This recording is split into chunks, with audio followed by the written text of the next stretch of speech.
Yo, what up, Greg?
Yo, what up, ads? How you doing, man?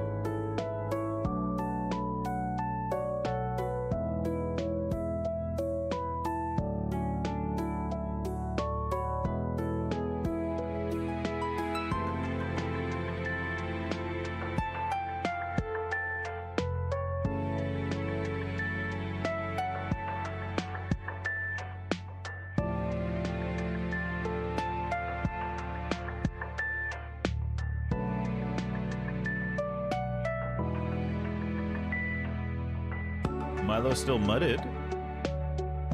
About what?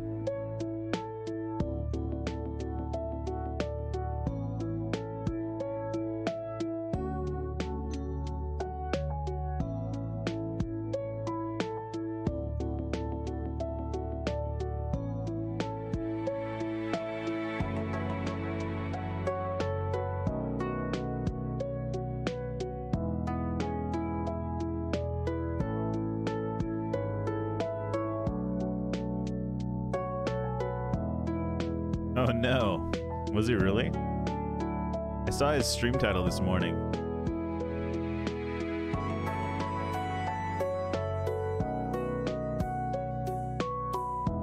What games was he playing, ads?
I'm also going through the background playlist and curate a little bit.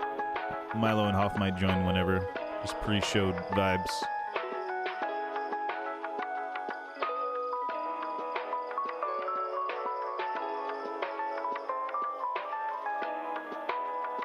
Thank you for the like. Thank you for the like, Rick. Appreciate that. Let me see if I can get this chat on the screen. Hold on.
Oh my god, Castle, I've been muted. My bad. You should have just got a notification. I don't know if it went through or not.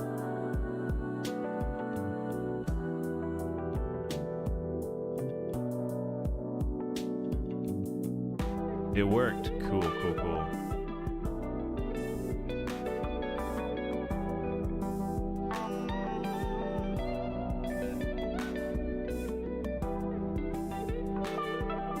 Whoa, look at this thing.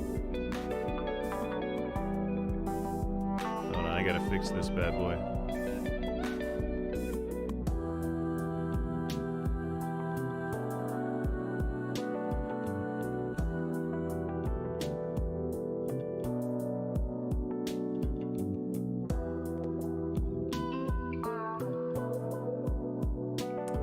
I don't think I can change the dimensions. Let me see if I can.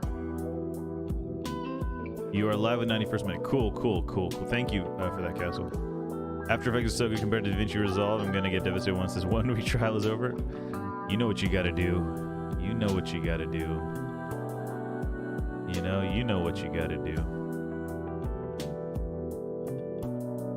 Start naming the videos and formats season 1, episode 1, each season have its own reference, maybe. That's not a bad idea, Greg. You're not paying $200 for this? Hey, Unwater, what's up, man?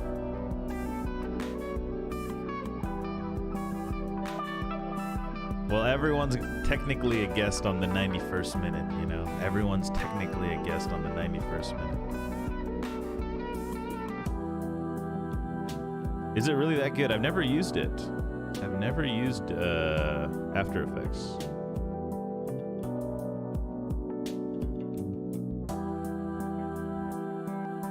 Okay, it's just Twitch chat on screen. I can't figure this other thing out right now.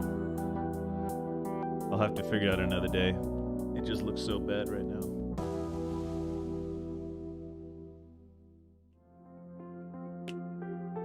Yeah, the notification should have popped up.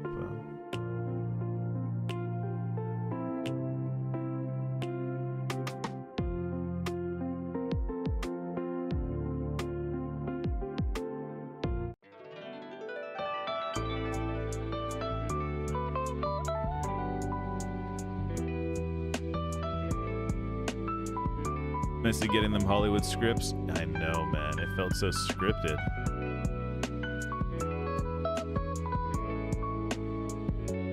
Okay, let's see.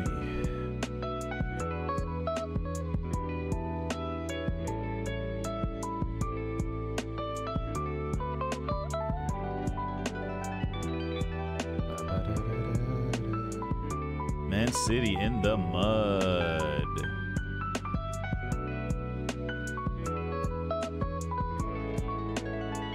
Man City have it's all downhill from here, guys. Come on, be honest. Now, is that a trolly statement? I think you can clearly hear in my voice that I'm not trolling you, right? Is that a troll? Now I'm trying to become aware. That's a troll? How could you actually think any reasonable human being thinks this is the end for Man City? Yeah, of course one match isn't mud. It's sarcasm. Is sarcasm trolling? Maybe it is. I don't know. Should I be less sarcastic? And you have to remember, I'm a Man United fan. You know, I have to be a little. No, troll is purposefully annoying somebody. Troll is purposefully annoying somebody. You know, like purposely trying to piss them off, you know? We lost 3 FA shields in a row. Banter's the shield that trolls had. Oh my god. Hoff, did you get the guest star invite?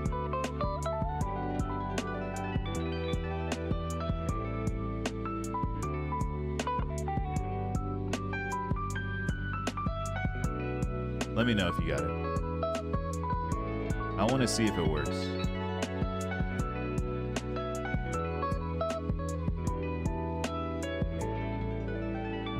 There'd be no fun if everyone nice all the time. Exactly. I agree, Castle. I agree. And look, I'm a United fan. You know, I have to antagonize City fans a little bit. You know? Anyways, I'm actually trying to figure it out now because I'm curious with what's going on here. I've been accused. I'm under trial. I'm come under fire. All right, this song's pretty good. This song can go in the background. You guys, we're curating a playlist of Oh, you had it muted. Yeah, I did. Did guest star work for you? Did you get a guest star invite?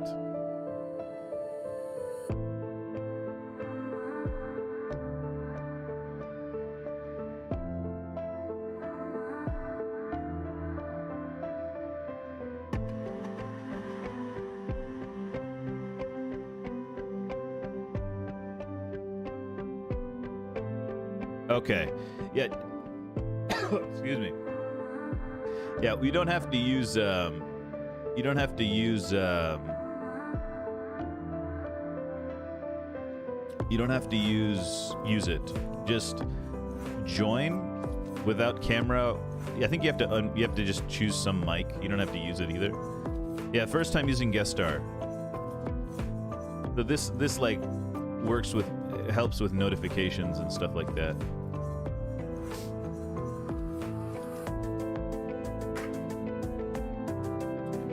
And it can eliminate the use of Discord in the future for us, if it works properly.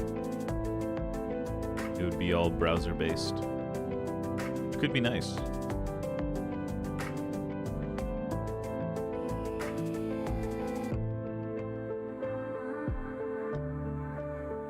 That's why I started early, by the way, guys, to figure out figuring out the music as well, and also to figure out this guest star thing.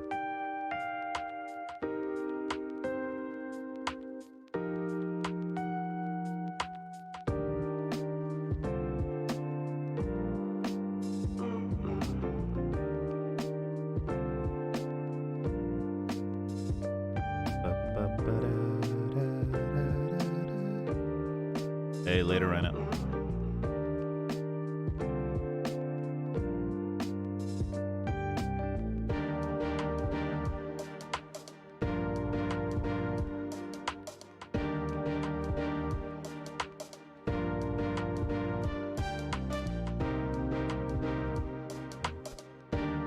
This song's decent, a little loud.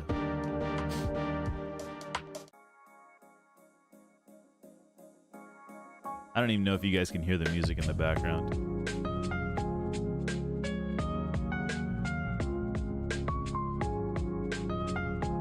Just don't use the webcam off.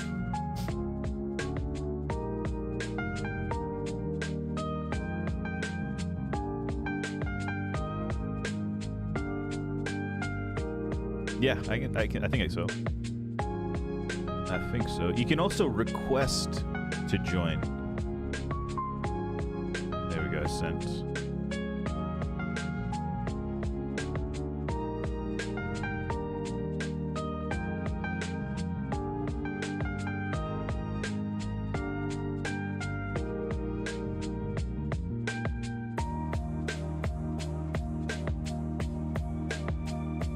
This is a nice song. This is a good one. This will make the cut.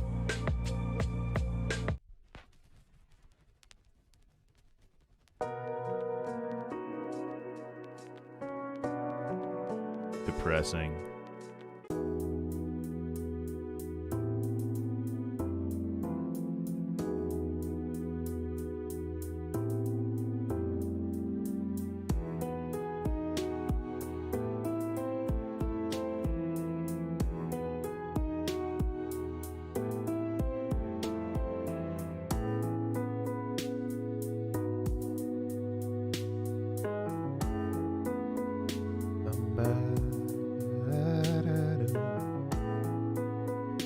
I feel like Alicia Keys listening to this. This song just turned me into Alicia Keys.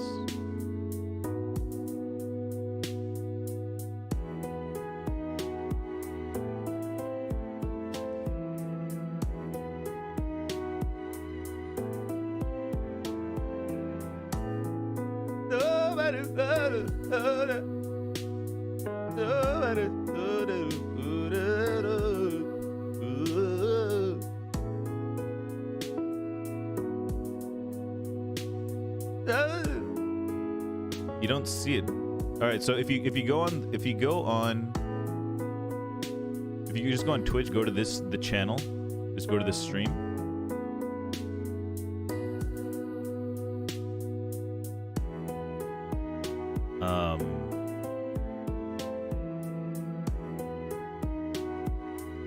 You should be able to. Oh wait, I can't ask for it there. Let me see if I can.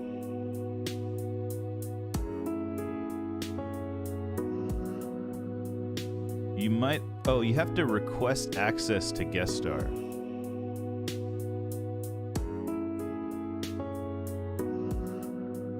If you click the, or actually I don't know actually. No, it didn't work still.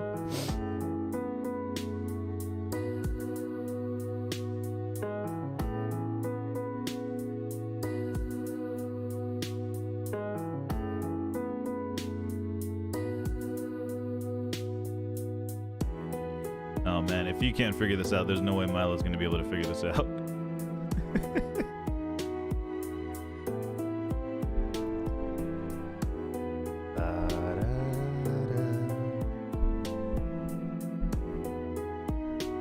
Oh, then use Chrome. Use Chrome. Yeah. Okay, cool. Nice, nice. It only works on Chrome. That's weird. Gotcha.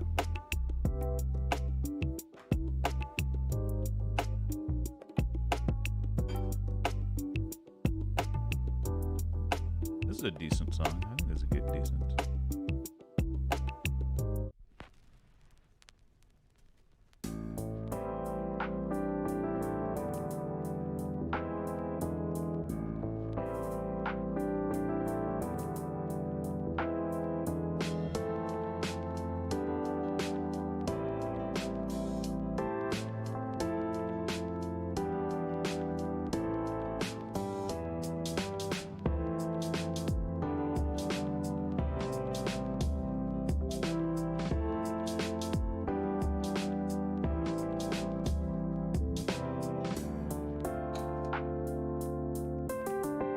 Be right back.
What about this song? Nah. What do you think? Yes? No? This one's pretty chill. You got into the guest star thing, but it was setting up for my own stream. Well, requests aren't enabled. I don't know why I can't request, but I'll send you an invite again. I couldn't find the requests button.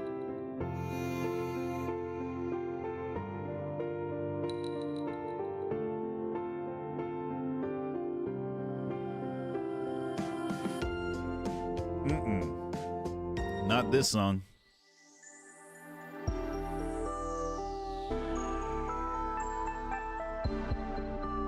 Damn. I don't think Milo's gonna be able to do this if it's taking you this long. Maybe he can't, I believe.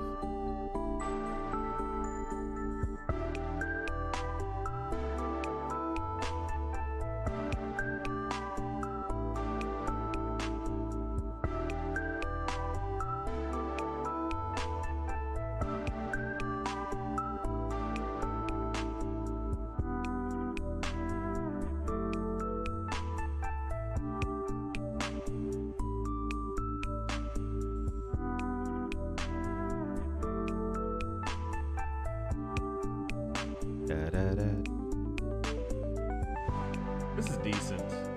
This one's decent.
You can hop in Discord chat if you want. I'm just getting stuff ready for the thing.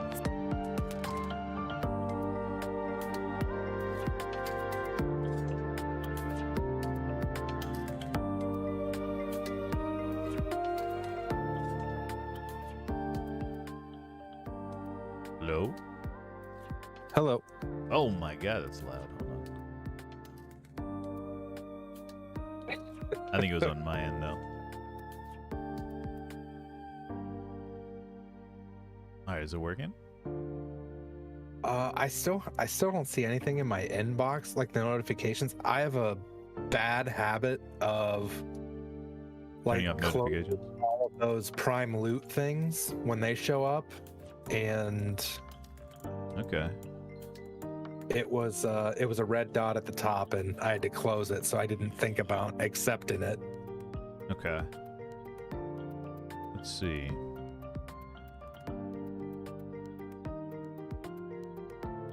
But I don't know why I'm not getting the notification now. Guest star invitation failed to send. Please try again. But when I open the guest star thing, the requests are on the right, and you can turn it on there. Are you on under Hoff?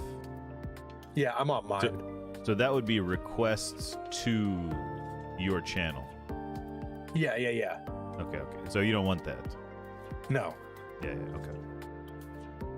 Let me try one more time.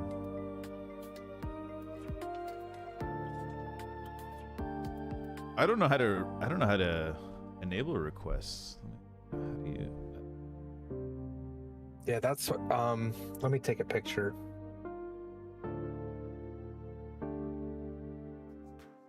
Oh, here it is. All right. I'll make all you guys able to manage guest star as well. Oops. Oh. There you go. You should have better privileges now.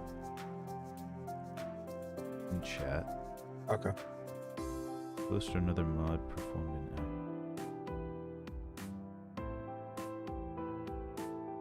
I just put a picture in the Discord Okay. of what it looks like to me when I open up guest star it's for my channel. Yeah, so that that wouldn't.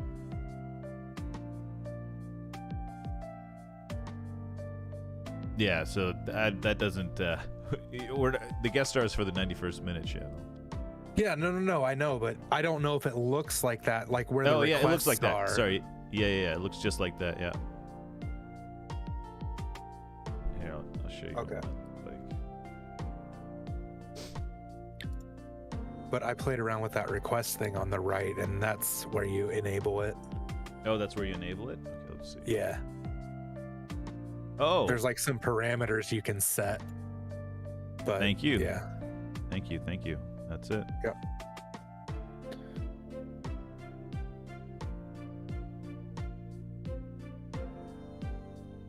There we go.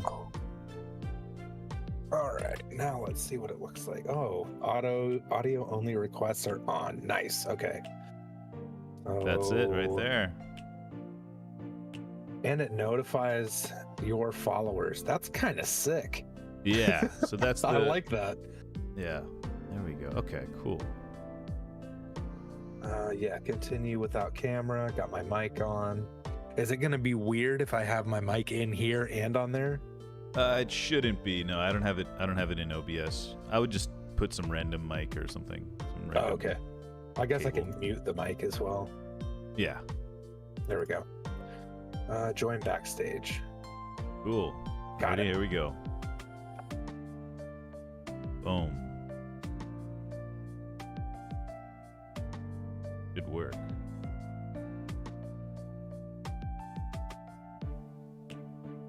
Shit, did I just close the wrong thing? I think it works. It should show you. Let me check this stream. Oh, here I am. Okay. Yeah, got you're it. in there. There's Carvel Champ Hofstra Nice. right there.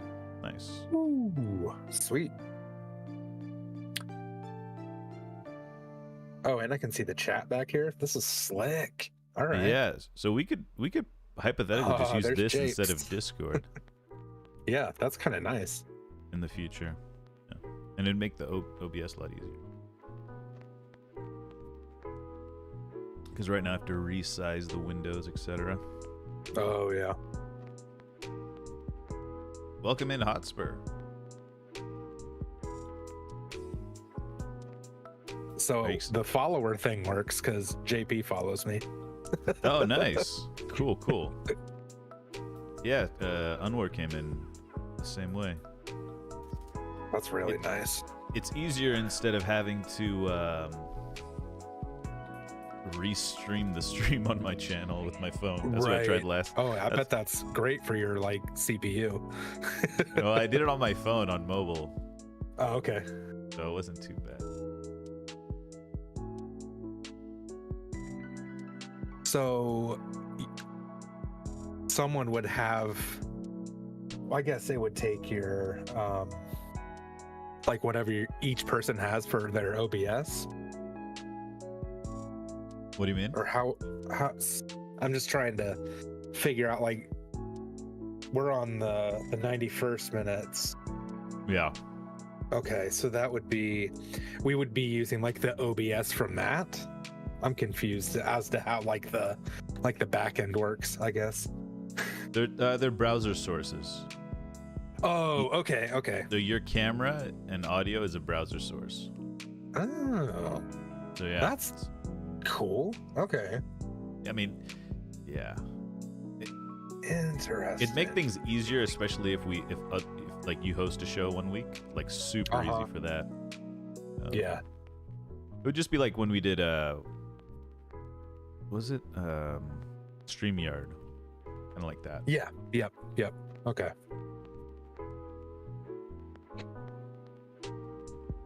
Cool. What things can we talk about that we're not going to talk about on the show, you know? Right now. I mean, if you got to do stuff, go ahead and do stuff. I'm not. I just really, all I need to do is go get some water, but I can do that at any point. Zlatan, the soccer in the U.S. is too expensive. Unbelievable. Oh, yeah. It is kind of expensive. It's crazy. I didn't play clubs or anything. I just played like school and like youth soccer, like just normal public youth soccer, AYSO. Yeah. So but I knew a lot of kids who did play club, and like they'd be out of town almost every other weekend for tournaments and stuff and all that. Yeah, it was just like they were always missing practice, like high school practice to play in their club. We had a kid when I coached one year. He would have been a freshman. I mean, he was a freshman in high school, but he was with the Columbus Crew Academy, and he was like deciding whether he was going to play high school ball or stay with the club, because they would let them play high school ball, but they wouldn't have the same level of instruction, obviously. So right. He decided to stay with the academy, which is probably the best choice for him. It sucked for us, but it was good for him. Yeah. Oh, Milo. Hey, what's going on? Yo.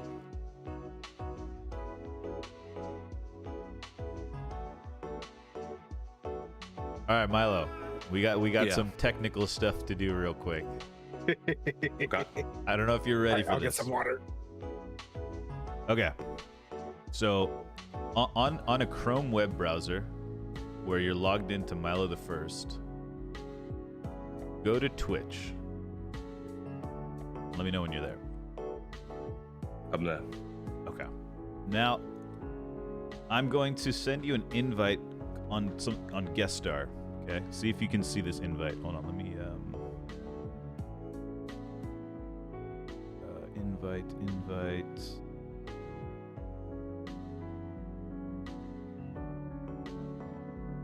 Oh, here we go. Invite Milo. Did you get an invite?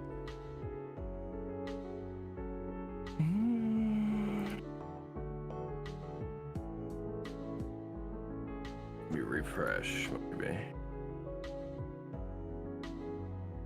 No.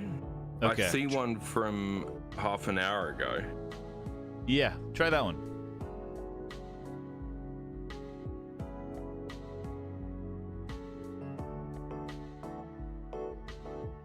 I don't want it to allow it to use my microphone, I'm assuming. You can let it use the microphone, just use a different microphone or something that you're not using. It's because for it to connect, it has to use something. Eds told me yesterday you guys won $1 million or pounds. Yeah. Did like an old school PS2 night. Yeah, it was fun. FIFA Street, he said. FIFA Street, yeah, bit of this, bit of that. It was good. Nice.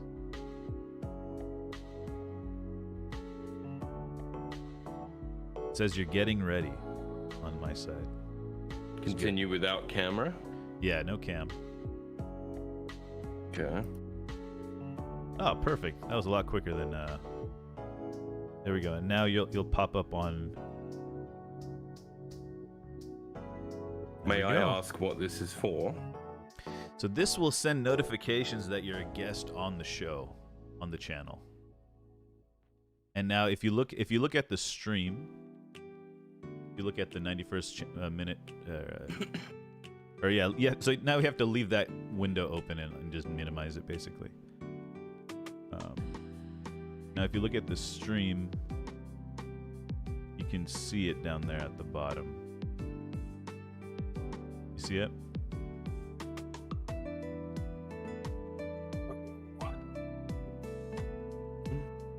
Oh, I should probably turn that on. Kind of neat, right? Oh, I see, yeah.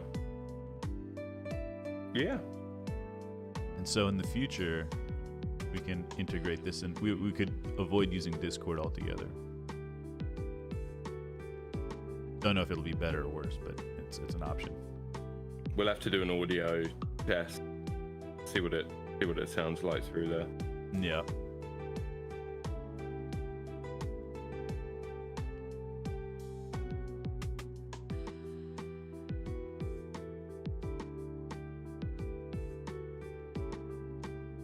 All right. If that's it, I'm going to disappear for 10 minutes. No, you're good. Yep. All right. Cool.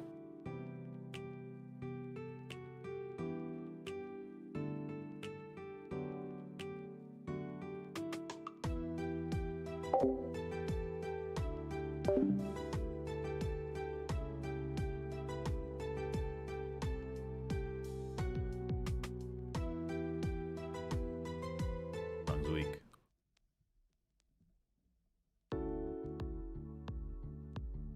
I don't understand this Vilo rage quitting. Yeah, Anwar, it looks nice, right? We're figuring it out. We're slowly figuring it out. Slowly.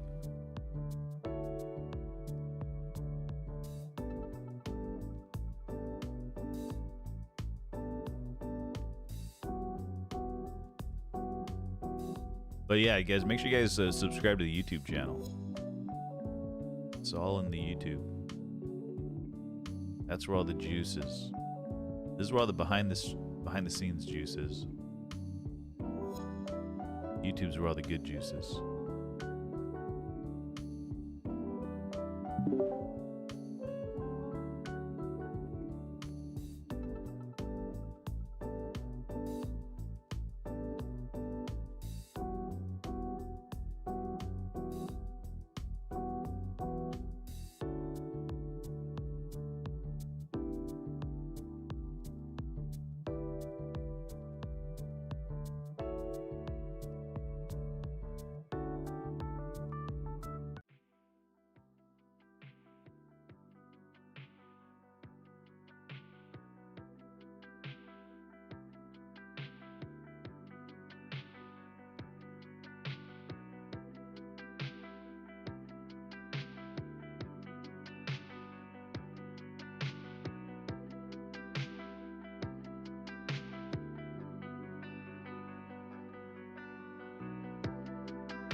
Oh, that's very kind of you, ads. Appreciate that.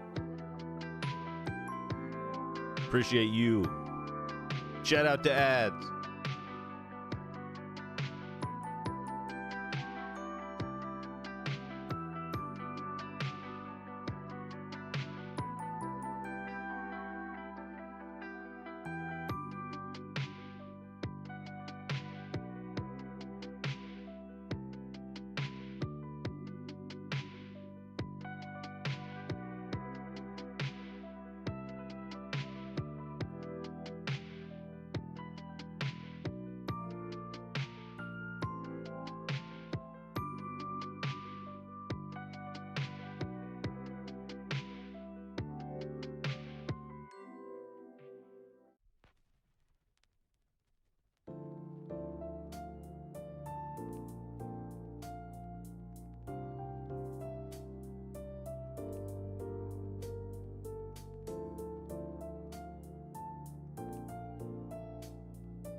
Tottenham Barca tomorrow.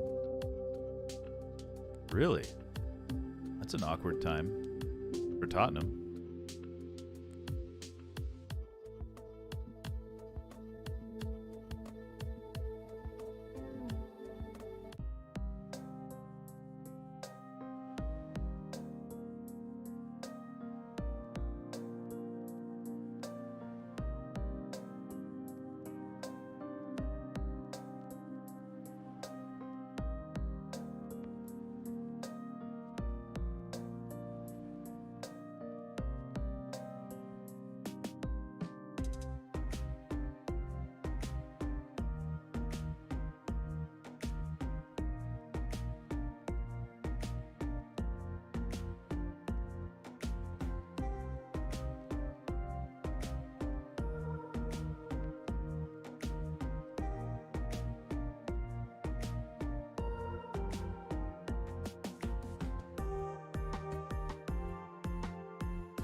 Oh, okay. That trophy. Yeah, it's just interesting. Spurs aren't getting a full week's rest, I guess. Maybe they'll rotate.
Good evening, folks, and welcome to the 91st Minute here on Twitch. Thank you for joining us every Monday evening live, also streaming on YouTube. Be sure to check out the YouTube channel. We got clips from the show, all sorts of fun stuff. We have joined with us this evening Milo the First. Milo, how you doing? Good evening. I'm all right. I feel like I'm getting sick again. I was just sick, and I felt really rough tonight, like today.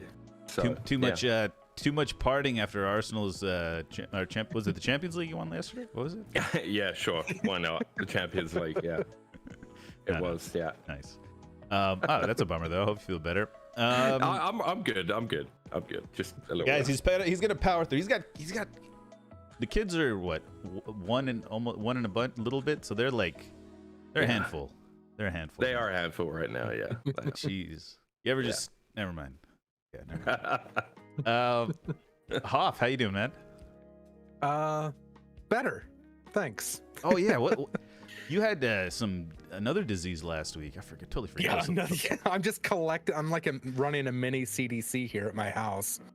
I have shingles still, but my body's fighting it off. Medication's working. So yeah, that wasn't fun for like 3 days. It was bad, but then it's getting better. I wonder if it was that, didn't they have like an oil spill over there or something, like some chemicals spilt in Ohio? I think it's connected to that. That's a little east of where I am, but yes, they did.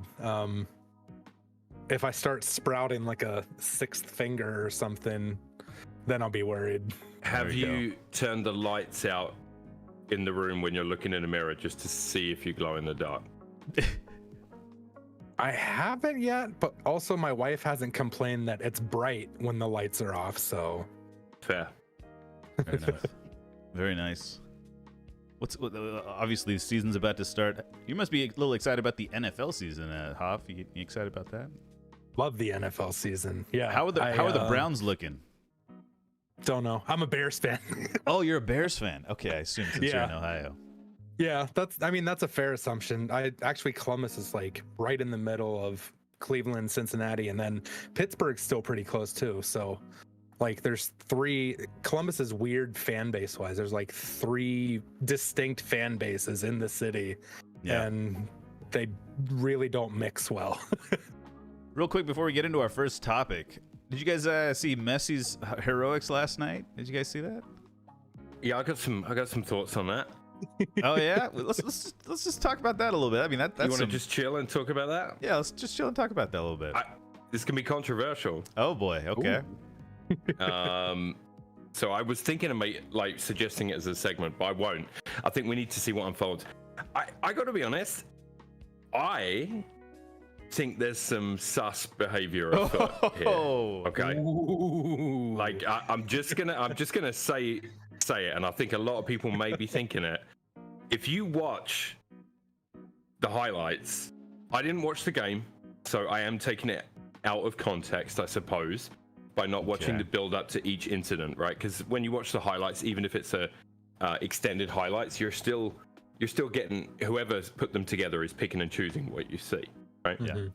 But on both the Messi things, like, man, especially the free kick, the second one in like the space of a week and a half, the keeper moves to the left, dives to the left, arm extended, brings arm slightly in as he's diving, and completely misses the ball. Like, I'm just saying, I'm pretty sure he could have saved it.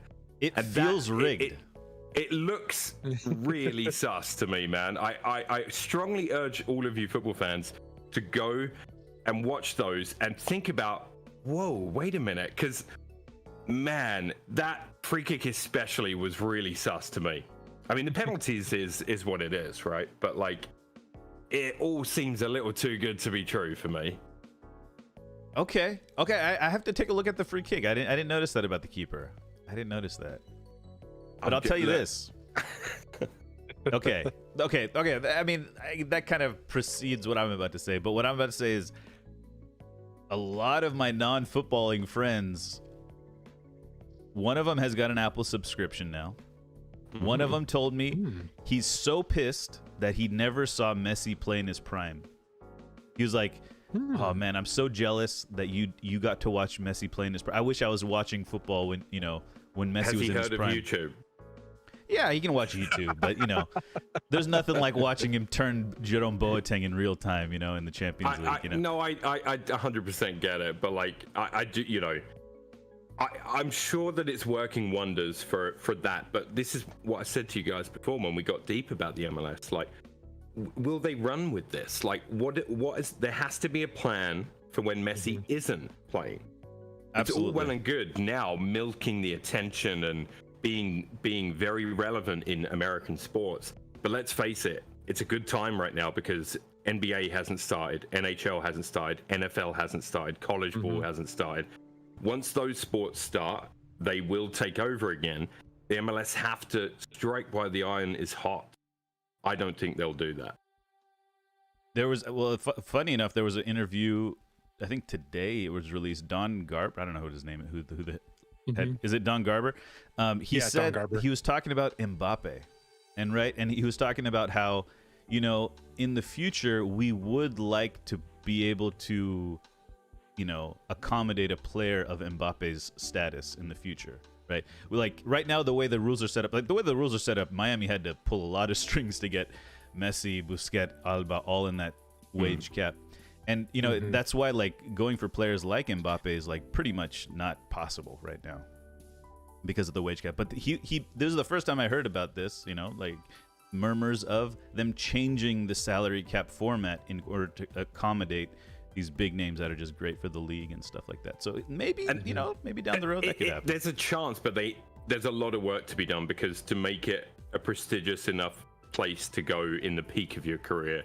Right. And play week in, week out, that there's obviously that's going to take some work. And I'm not saying that it couldn't happen or wouldn't happen. I hope they strike while the iron's hot because clearly it's got everybody's attention. And for me, I'm just a little sus about what I'm seeing with Messi in each game. There's been things that are like, that's convenient for the story, but look, he's a phenomenal player. We know that. He probably could have gone back to Barca and probably still would have done some wonders there as well. But I think it's certainly going to be easier for him to do his thing in the MLS, given his age, right? So and his ability level compared to a lot of the players around him. Yeah, I mean, on the topic, like it's hard to say what his impact will do on the sport, but you already see like just people talking about how there's no commercials, like that's what my friend was saying. He's like, there's no commercials for 45 minutes, man. It's like in the NFL, it's like one thing happens, that one thing happens, and then I'm watching commercials, and then another thing happens, and it's like it's very like impulsive kind of, it's like in football, like he understood why things are slower. Things are slower because they have to, it's a 45-minute session of football. You got to do, anyways.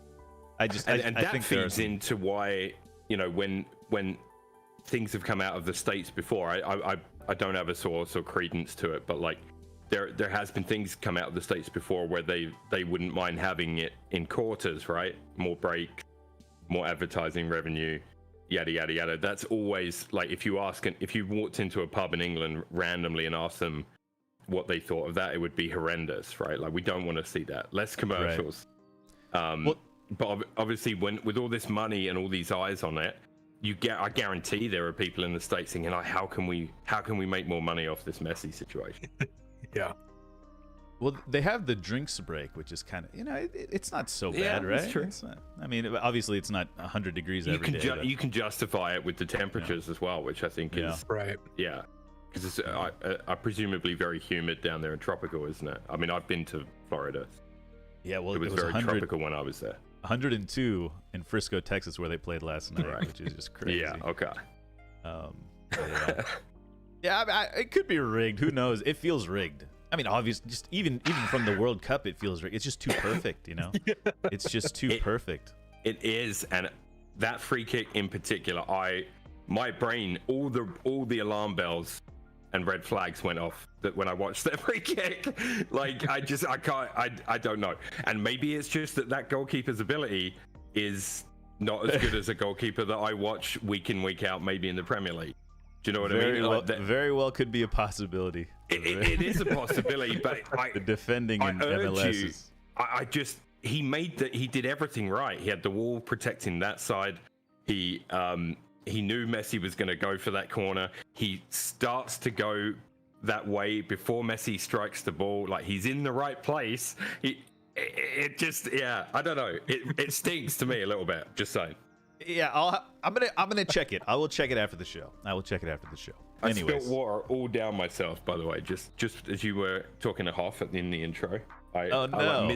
How did I miss this mouth, guys? I thought it was a graphic tee. I thought it was some kind of design. That was a design as well. It's just a water sign. Like a church, like a bell tower or something. Let me go up just a fraction on the camera. There you go. Like. Anyways, we won't mention again. Only the Twitch viewers will know about this, and if you watch the vlog. There you go. Yeah, everyone else will just assume I'm a dirty bastard. No problem. All right, let's get into our first segment of the day. Here we go.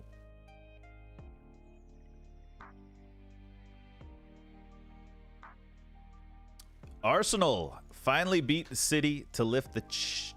Let's try that one more time. I was going to say Champions League. Foreshadowing, guys. It's like when you kill someone, you assume all of their powers, right? That's how it works. If you beat them, you get all their trophies. You get all the gems, coins. Yep. Yeah. But Arsenal have beat City in the Community Shield, the Charity Shield, formerly known. Fun game, went down to penalties. Kevin De Bruyne hits the post. Arsenal lift the trophy. Milo, let's just get into it. What are your general thoughts about this one? All right. First of all, very happy. I did talk to you guys that were here last week and on YouTube will know that we got into a heated preseason debate. I gladly admitted to Gart that for me the Charity Shield, as I will call it, is definitely a notch above preseason. It's the curtain raiser, and what I love about it, no matter who's playing. What I love about it is it's the week before the league starts, right? It's the curtain raiser. It's always a good occasion, and it always was something I looked forward to every year. I mean, when I used to have season tickets, like I looked forward to the Charity Shield because I knew I'd be starting my weekly trips the following week, to the football. Preseason, you keep an eye on it. For me, I keep an eye on it, and away you go, right? And you just want the players to be ready. I think the game itself, I'm really happy with the result, just because beating them, it's been a while, let's be honest. And I thought over the 90 minutes, I thought we were good for it too. I think if the game had ended 1-0, I still would have the positive I would have taken from it is I think Arteta has learned from the last 3-4 games against Pep and City. And I think you can see that in the recruitment that Arsenal have done, and I think you can see that in the way that the team lined up and the way that they moved into certain positions. And I think we're going to see more of that as the season unfolds. So, no Zinchenko yesterday. Obviously, I didn't watch the game for Ukraine. I assume he played in that. Yeah, he was playing. Yeah, he was. So I didn't watch. I didn't have time to watch that. But so obviously Timber playing on that side. I don't know how much we're going to see that, but I love the versatility. Timber moving in. He played Partey and Rice, which is something I think we spoke about a few weeks ago, that he has that option. Maybe that will be his preferred option based on what I saw yesterday. It might well be, because Rice kind of played in the Xhaka role, but he is much more committed to the defensive side. And he's also got much more ability on the defensive side, at least on paper, right? Given what we know about Rice. And I like Granit Xhaka. You guys know that. I think Rice is an upgrade, though. And I don't think many people would disagree with that. So I think that extra ability there, and Declan's willingness to be involved and get back. And, the question is, can he do that till May? Right? Because what if he might have the energy to do that until February. But it's that run-in that's going to be key, and that's where obviously squad rotation and all the rest of it will come in. I really liked what I saw yesterday. I think, given City's lineup and our lineup, I think both teams rusty. I think both teams have new players in key positions that they're trying to, feel their way in. It's very unlikely you're going to hit the first game of the season at 100%, right? So it's kind of seeing what you do. I don't know if that's the City we will play against when we meet in the league, or whether City will be another notch above. That's where I feel about the Charity Shield falling in a notch above preseason, but it isn't a league game. The stakes are definitely lower. There is a piece of silverware at the end of it, but it's the Community Shield, right? It's supposed to be a friendly affair. And I think, but overall, just psychologically, you could argue it might have a positive effect on the Arsenal players because they finally got a win over City, albeit on penalties. But from me, and I obviously want to hear your guys' thoughts. From me, I think we were good for it yesterday, and there was a few performances I was pretty happy with. All the new players, even Havertz, had some really good moments. I thought, like holding the ball up. He's clearly that option for when we can't play it out the back if the opposition are pressing. Ramsdale's. There was one moment in particular where he went long, and Havertz beautifully brought it down, shielded the ball, made the play, continued the move. So that's what Havertz is in there for. Havertz isn't in there to be the number 9, and I know that people will judge him like they kind of did at Chelsea on his goals. I don't think that's what he's brought in for. Much like I think we're seeing with Jesus, it's a similar role. I don't think we're relying on Jesus to score our goals either. So it's an interesting one because I don't think we have a clinical 9.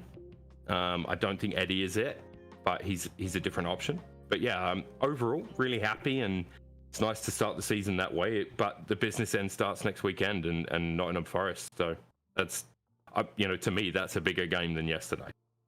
Yeah. Speaking of Nottingham Forest, Turner, I think, is just signing for Nottingham as well. So you guys might be having a ride coming in. Hoff, what are your thoughts about the Community Shield?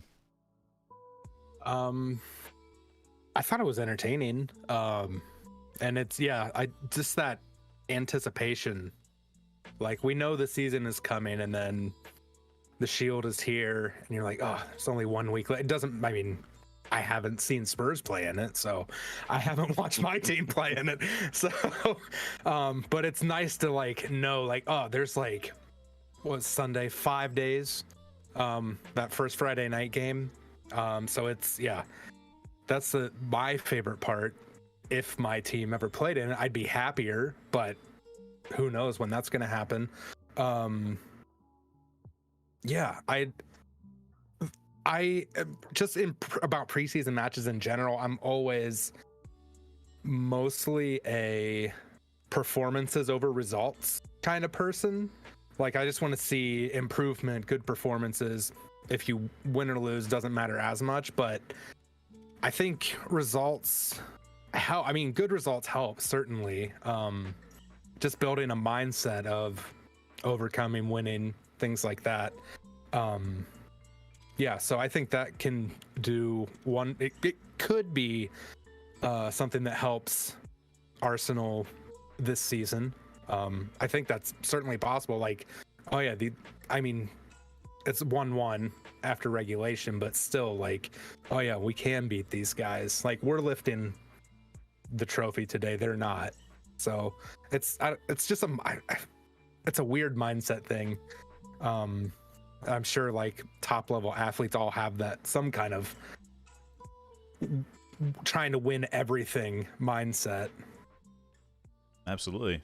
Yeah, I would agree with that. We spoke a little bit of preseason last week. I'll just rehash what my thoughts, and I have kind of, I wouldn't say changed, but I have kind of refined my thoughts about it, which are basically, it means different things to certain teams based on their stage of development, right? Arsenal are at this point where they've just finished second, and they need to push on. They need to find that extra gear. Not that they weren't in a really good gear last season, but you just want to see, like, the margins are so fine now for Arsenal to improve, and you want to see it in every facet of the game. You know, and this goes, you know, this goes back to United as well. Like, United are at a stage where performances every single week. City, on the other hand, not so much, right? They don't have a whole lot to prove. I mean, obviously, it's been all over the stats. You know, their record in Community Shield, they've lost 3 in a row or whatever, but gone on to win the Premier League each time. But still, you know, the way City played is how they're gonna play. You know, they played the way City play. Obviously, they didn't start with De Bruyne, but the way their wingers played, I thought they played. You know, they were trying. Obviously, Kovacic settling in as well. They're gonna bring Gvardiol now as well. I thought it was a classic City game. I call it City snooze fest, because when they get the ball, they could be right on the brink of the final third. There could be Haaland running in behind, and then Bernardo Silva will pass it all the way back to Ederson. And this, that okay. And look, I'm a United fan, so I'm obviously not rooting for City. But I found myself rooting for Arsenal just because of this fact, because Arsenal at least try to play. They play with tempo. They try to play attacking. Like Milo said, they were playing long balls into Havertz if they couldn't find it through the ground. You know, they were trying to play some good football, which is you know, we won't make this a Pep bashing thing. We'll keep it on the Community Shield. But I thought it showed really good heart. I think one interesting thing was when City were up 1-0 up, Arsenal had to start, because then City started playing their keep away, you know, away at the back. Arsenal had to come out and press. Sorry, not when they were 1-0 up, when it was 0-0. And just before they conceded the goal, Partey was, you know, Phil Foden made a beautiful turn on Partey. And, you know, these are the margins, right? These are just tiny margins. That high press, like, you don't think of Partey as a high pressing style of player, right? At least I don't. He's kind of, you know, this deep sitting style of defensive mid. But you know, this is like the new style of high press that you have to do. And just one small turn by Phil Foden, who I think should have a amazing season, opens up the goal for Cole Palmer, who is looking like a good prospect for City off the right wing as well. Great finish that was too. Great finish. I do agree with you. I think that moment Partey got caught out, because I don't think, you know, and that might have been as a result of some build-up play for us that didn't work. You know what I mean? Because obviously when you're building up and you switch shape and people move out of position, if you turn the ball over, as you would say in North America, like if you turn it over in a certain spot, you're going to be on the back foot one way or another. So somebody's going to have to cover, somebody's going to have to do that role. So Partey finds himself having to press high, which, I don't think that's what he's there to do. I think that would be the job of Rice, and that would be the job of Odegaard or whoever, the higher you go up the pitch. But like, you know, and you're going to have those moments. Foden's a great player.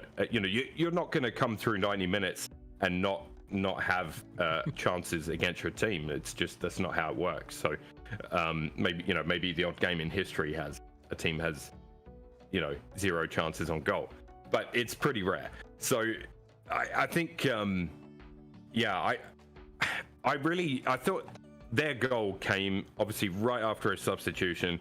Timber coming off, he was starting to look tired, I thought, and not surprising, because he was absolutely bombing all over the place. He was all over the shop, making blocks. Great player.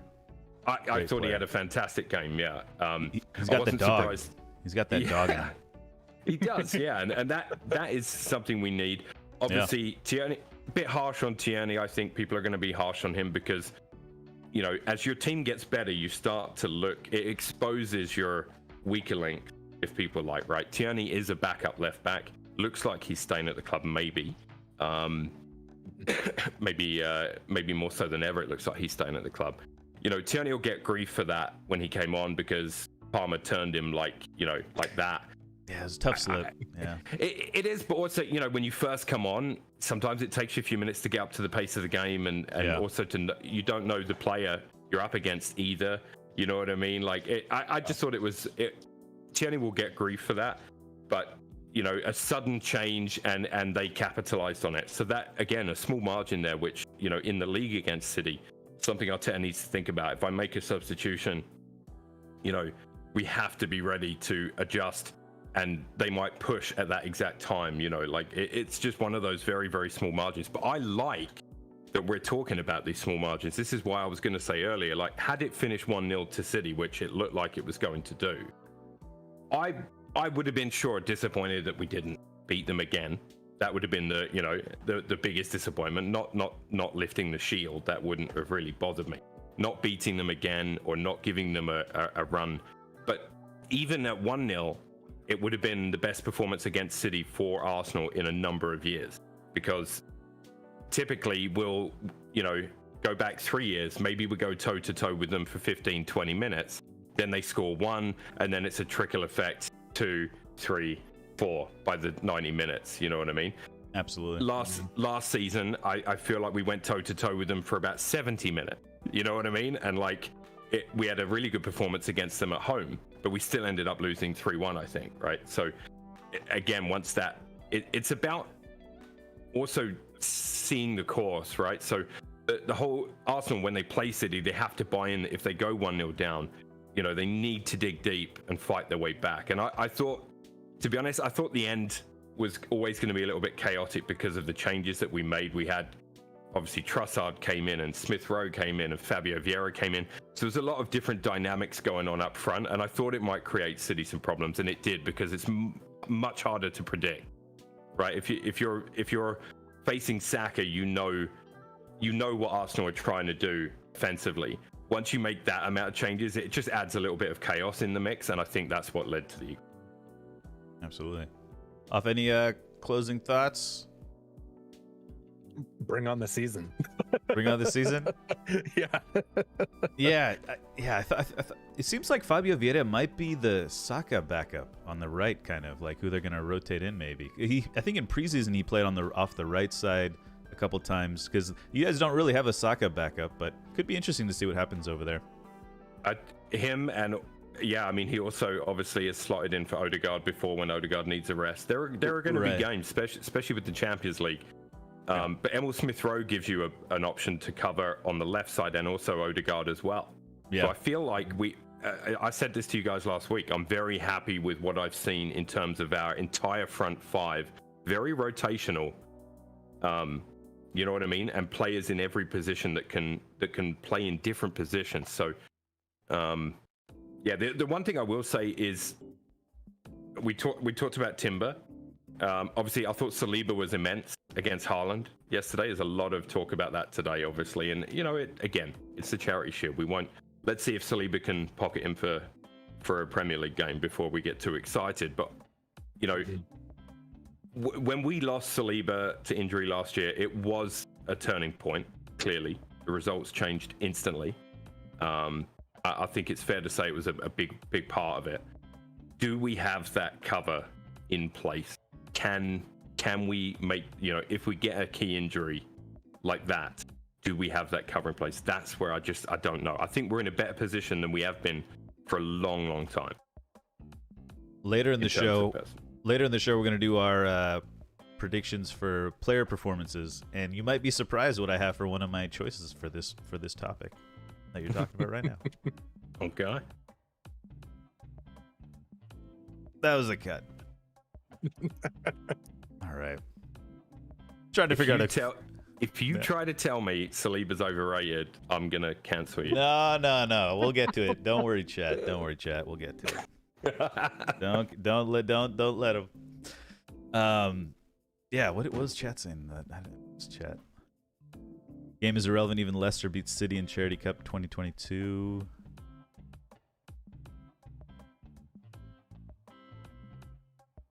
Okay. Alrighty. Let's get into our next one. Guys, I don't know how the headline is of this, but here we go. Ready? Here we go. I think this is it. Here we go. Let's see.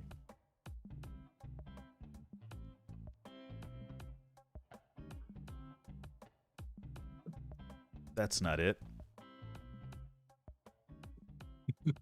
Oh, it changed that one. My bad, guys. What we were talking about before. It's all right, guys. We're experimenting. Don't worry about it.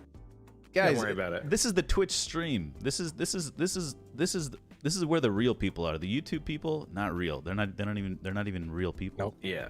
You know, like when you watch a movie or a show and they have like an outtakes, this is where the outtakes happen. Yeah, Exactly. that's true. Yeah. So you see the outtakes live. You don't have to buy the DVD. Greg's in both places. Good for you, Greg. We appreciate you, brother.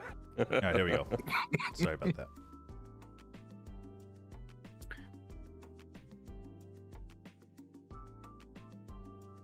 Deadlines and dog passports. The Spurs summer. Hoff, do you want to kind of explain what this headline means to you? Basically, it's the summer of what the hell's going on with Harry Kane. And the deadline. So I wrote this title because deadlines is referring to Bayern Munich allegedly giving Daniel Levy a deadline to accept a bid last weekend. I think that bid was rejected today, which was well after the deadline. So yeah, that's what the deadlines are referring to. Dog passports. There's some Spurs Twitter is a wild place.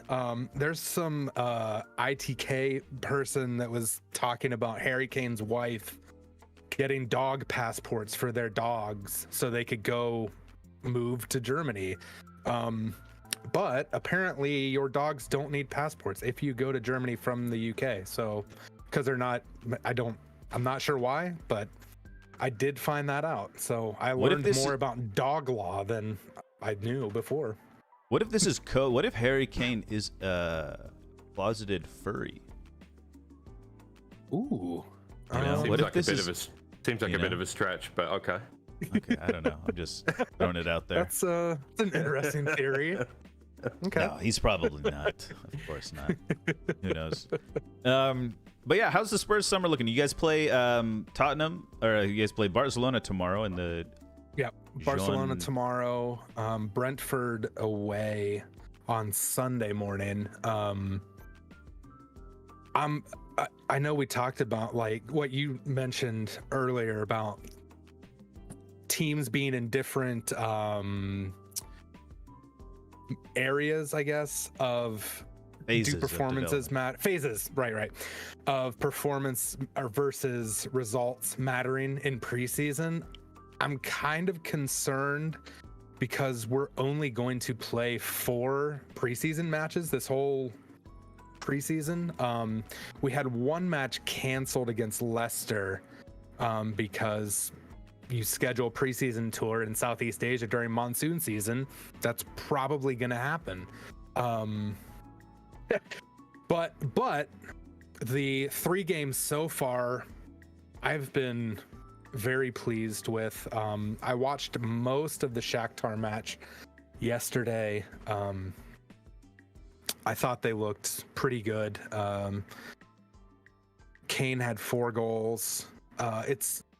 It's nice to see. You can see the mentality shift. It was 1-0 at halftime, and James Maddison came out today and said Postecoglou just ripped them at halftime because they scored a goal and they kind of reverted to the Mourinho Conte form of, oh, we got a goal, sit back.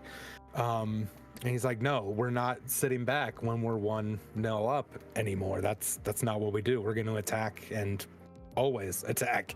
And Postecoglou said as much as well. He said, I that was his main complaint, I guess, with yesterday's match. Dane Scarlett got the 5th goal, 5-1. Yeah, Kane got 4. Dane Scarlett got the 5th with a nice turn, left-footed finish to the far post. Just a little bit left of the spot. That was nice to see him get a really nice finish with the senior team. Some stats that I know, like Conte ball, Mourinho ball, whatever you want to call it. I'm lumping them together. I know they're not exactly the same, but to me, that time period in Tottenham's life is I'm trying to black it out, and I'm getting there. It's just a coping mechanism. But in the 3 friendlies they've had so far, 73% possession against West Ham, 80% against Lion City, the mighty Lion City Sailors, and 68% against Shakhtar yesterday, which is all well and good.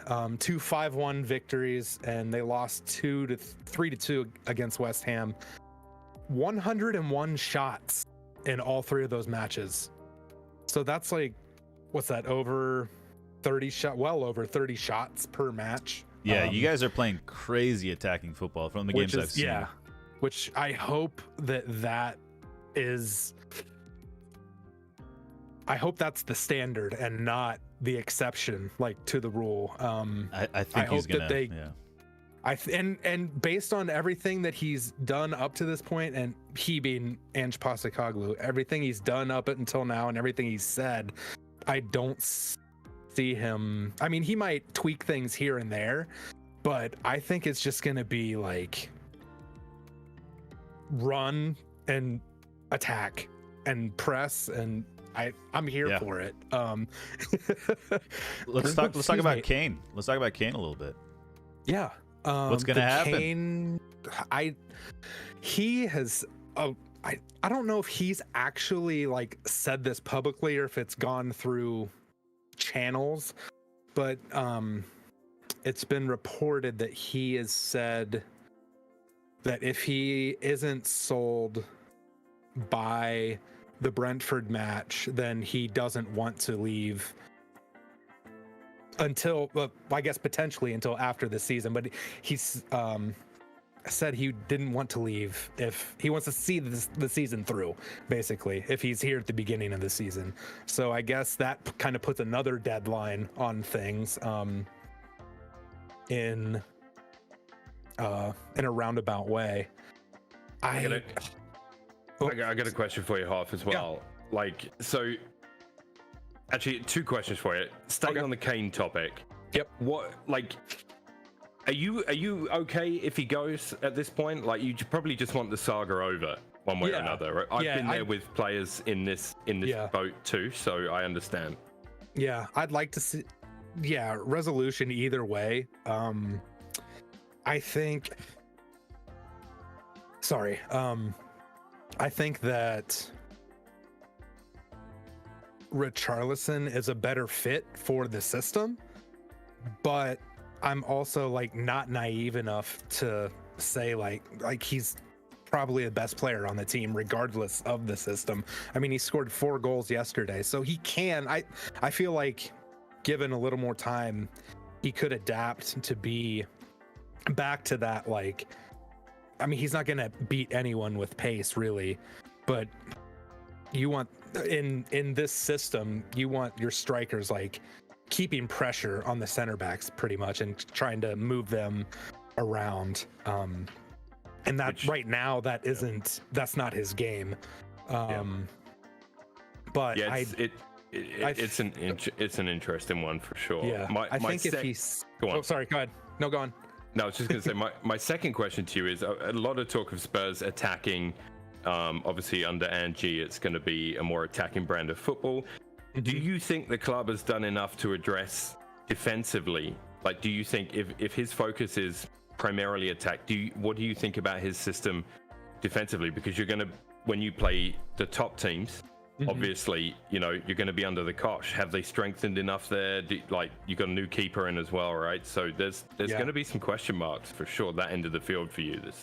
New goalkeeper who hopefully is less prone to mistakes. And Lloris hasn't, I mean, every once in a while he would have mistakes before, like the last 2 seasons, but the last 2 seasons have just been not ideal for him.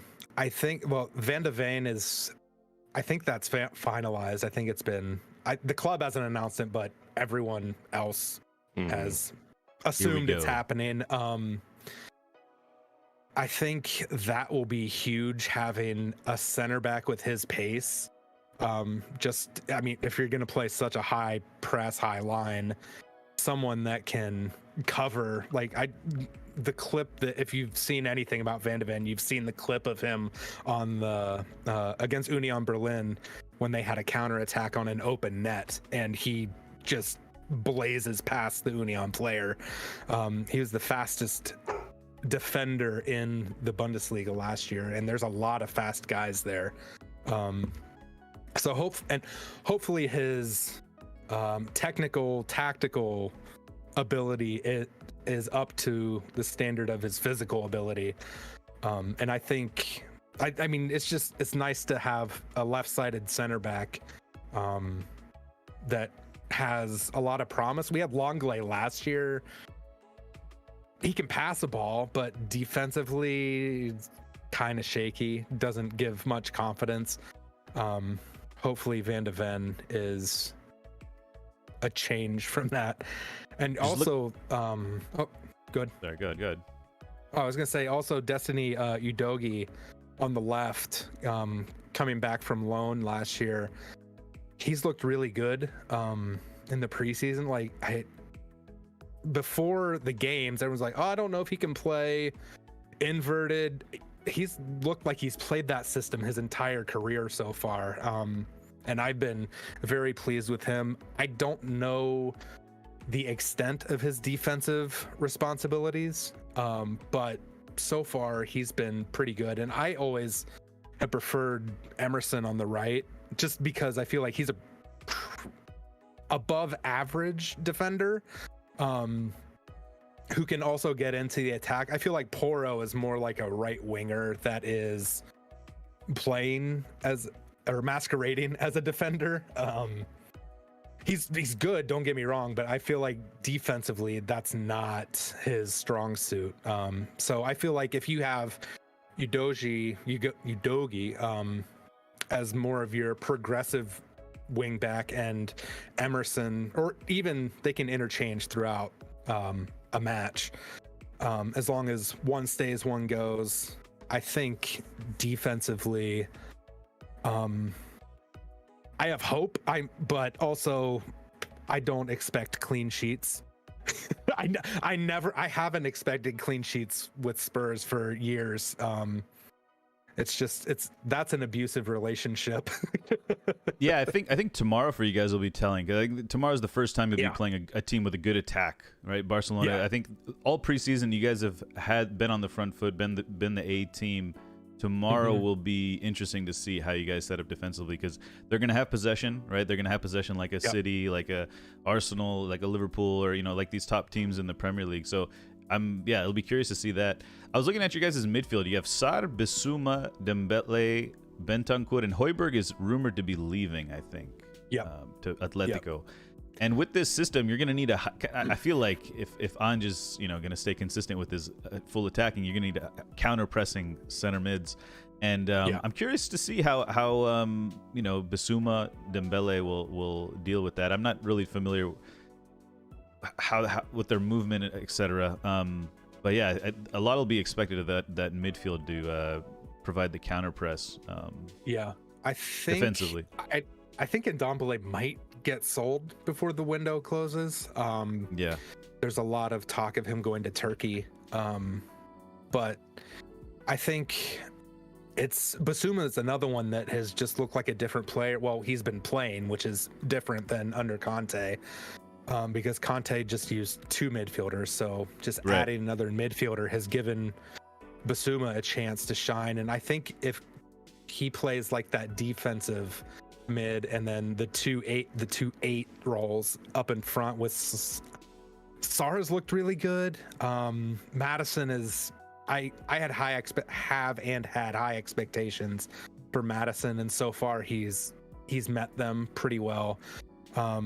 I think that other spot is either going to be Sarr or Lo Celso. I feel like Lo Celso is perfect for this system. He's staying? Lo Celso, is he going to stay? I think so, yeah. Okay, he's nice. Before preseason, I wasn't sure. I thought he was going to maybe go to Villa or back to Spain. Yeah. But it seems like first he's getting a chance under the manager, which hasn't happened really since Pochettino left. And I just think this system highlights his strengths. Or he might be in there to spell Madison. I'm not sure what that second 8 position is going to look like, but either and Sar is, he loves to shoot from distance, and I feel like we're going to get a lot of chances, like just maybe from like, I don't know, 20 to 25 yards out, like longer open shots, just with all the movement in the box. And I feel like he hasn't scored one yet, but I feel like he has the potential to get a couple this season. Kind of like, I know they're not identical players, but Szoboszlai always seems to score like 1 or 2 screamers a year, or sometimes more. But I feel like he has that same potential to score similar goals. Last question before we wrap up this segment. Yep. Hoff, will Spurs qualify for the Champions League next season? Is 5th place? Are you counting 5th place in? I'll take a 5th place, and yes. Yes. Yes. Book it. Trying to get a clean ending there. Whew. Okay. All right. Very nice. Very nice. I'm gonna say no. Yeah. Well, I kind of mathed that one in my head. Well, we didn't talk about it this week, guys. But did you? We can talk about it now because we're in open session, right? Yeah, we're in open. Yep. Yeah, open so range. Did you see the supercomputer that predicted the Premier League? No, I didn't.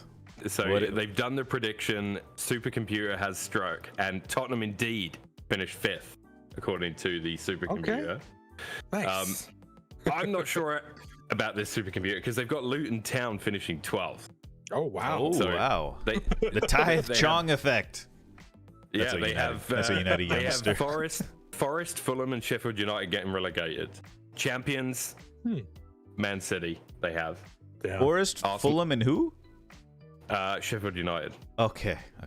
Okay. The United, just so casually, just They have City winning, Arsenal 2nd again, Liverpool 3rd, Man United 4th. That's the top 4 according to the supercomputer. Okay. Well, do you know what? I mean, whenever these things come out, I'm always curious about how did they do last season? You know, how did the supercomputer do last season? True. I wonder the what accountability.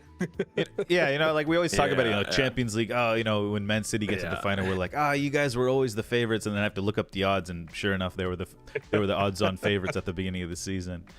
I mean, that to me is a very standard table that I might expect, right? Yeah, for sure. They've got Chelsea 6th, Newcastle 7th, Brighton 8th, Villa 9th. So like I think people are expecting bigger things of Villa this year, and I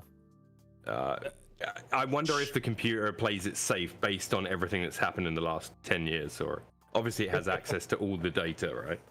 It should. Chelsea had a big injury today. Announced Nkunku's out for an extended period of time now, so that's pretty big. They're a pretty light squad for all the spending they've done. They're with Nkunku would be considered kind of one of their higher quality players, I think, and losing him is going to be pretty big. I mean, they don't have they have depth, but it's not like star-studded type of depth, People are raving about Mudryk this preseason. Yeah, he had a good Euro or whatever. Was it the Euro? Yeah, Euro, under 21 Euro. And then, and he's lightning quick, man. He looks fun. I just, maybe it'd be interesting to see if he does indeed bloom into what obviously Arsenal were interested in, and then Bowley. But it's, last season, I wonder how much that whole thing affected him mentally. It may have taken a toll, right? Maybe he'll feel more settled this year and be more comfortable expressing himself on the pitch, and I guess we'll see. But he played in the charity match. Right, just running circles around the old people. I think he was the youngest guy out there. I think. Did you see Sador's goal? Did you see Sador's goal? I did see Sador's goal. Beauty, rocket. Yeah. What a nice player he was, man, or is. Yeah, nice Seedorf was he was good. I don't know. I was more of a Davids guy than a Seedorf guy back then. I mean, yeah, I saw the tail end of Seedorf when he was at Milan. Yeah. And yeah, he was fun to watch. So much swag in that Milan team. Yeah. Alrighty, let's move on.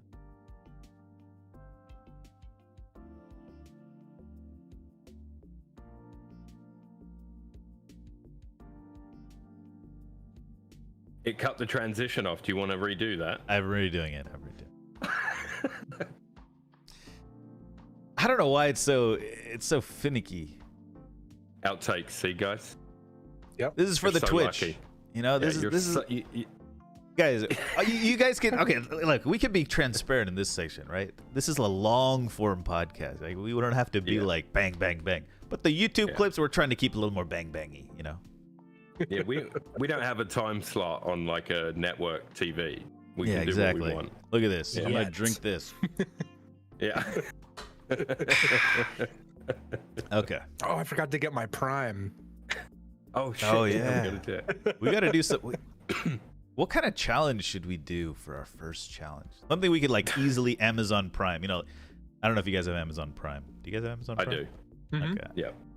Something we could like easily Amazon Prime, like, you know, spicy crickets or something, you know. Oh god. All right, anyways. Okay, here we go. Wait, how am I do one of you guys want to introduce this one since it's a United one? Sure. Just talk about, you know, the signing or whatever, you know. Okay. All right. All right, here we go. Oh, hold on. I'm going to, because you don't know when the transition is. Actually, it doesn't matter. We're not putting the transition in the YouTube. So you just give it a second. Okay. Okay.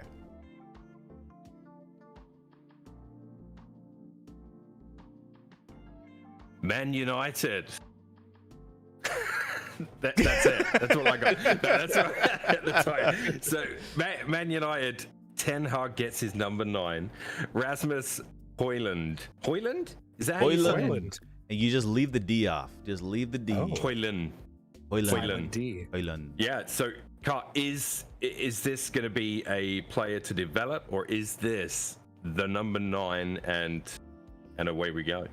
It's such a beautiful thing, man. It is such a thing of beauty. This guy walks in like a you know, Viking lord, you know, into Old Trafford, just walking around with his J's on, holds up the thing, you know, he's huge. This guy's huge, and he doesn't look huge from a distance, right? He looks proportionally small, you know, like. And this is what makes him exciting, is because he looks proportionally small, but he's huge, right? He's 6'3". He's like Havertz on steroids, you know? Sorry. I didn't mean to take it to Arsenal again. But, you know, he's like Haaland, but, you know, with muscle mass, like with fast twitch muscle mass. Anyways, it's exciting stuff, man. And the thing that's exciting about him is he's only 20, right? This player might develop a little more, and then at Atalanta or another club, and then we maybe have to pay 20-30 extra million pounds for him in the future. You know, we're biting the bullet, getting him now, low wage, right? He was on 600K a year at Atalanta, right? So he's only going to cost us about 80K a week now, right? Obviously, massive upgrade for his pocket, but you know, we talked a little bit about it last week. It's definitely a development in my mind. Our most recent friendly match, I think, is kind of indicative of how we're going to line up, with Garnacho on the left, Rashford through the middle, and Anthony Sancho on the right wing. Sancho coming off. Ten Hag has mentioned he wants him to play through the middle.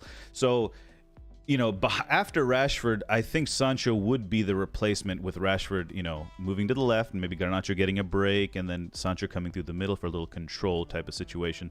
So there won't be a lot of pressure on Højlund, and I think that's the key, right? That's the key. I think that Ten Hag is not going to just throw him to the wolves, be like, you must score, etc. I think the interesting thing about Højlund is the fact that he can play on the wings, and he is a direct threat behind the line, right? He's faster than Rashford. His top speed is faster than Rashford. And right now, Rashford is our only vertical threat right now. And with Onana coming into the team, He provides a massive vertical. We'll get to the rest of Onana. Well, he provides a massive vertical threat, like his long balls, etc. So I think in those situations, even if he doesn't have the finishing product right off the bat, he'll give us that work rate. He's physically fit for a 20-year-old, and I think everything in my gut tells me Ten Hag will develop him properly. We won't throw him to the wolves. And funny enough, I should have mentioned it last week because I had thought about it, when I was ruminating under a tree, as I normally do. It was that they are going to say this guy's injured. I swear to God. I swear to God, I thought that, we're going to announce that he's injured just so that we just let him chill, get used to the club, don't feel any pressure to play in the first game, any substitute appearances, TV cameras on him, first game of the season, they said he's out for up to 4 weeks, I believe. Fine by me, let him get settled, get his apartment settled, whatever he's got to do. Don't put too much pressure on him. And let him slowly get comfortable, and then I think maybe I think I'd mentioned maybe depending on the Champions League group we get, maybe if we play the pot 4, pot 3 game, maybe he gets some minutes in there. Maybe I'm thinking that's projection for where he might start. I don't think he'll necessarily start a Premier League game right away or anything, but really excited about Højlund if you can't tell. Just it's nice to get a number 9. So I don't what are your thoughts on Højlund? Sorry, I've been rambling. What are your thoughts on Højlund? It's fine. I don't want to take the wind out your sails, but I'm gonna tell you right go now. Ahead. Try. No, I'm just gonna tell you right now. He is gonna be judged by some fans, not me necessarily. They're gonna compare him with Núñez. Oh yeah, that's a great comparison. They're gonna compare him with Darwin, and Darwin took a lot of flack last season. Despite having some okay numbers by the end of it. So just be ready for Liverpool fans in particular are going to really go in hard on any miss Højlund does. You know that, right?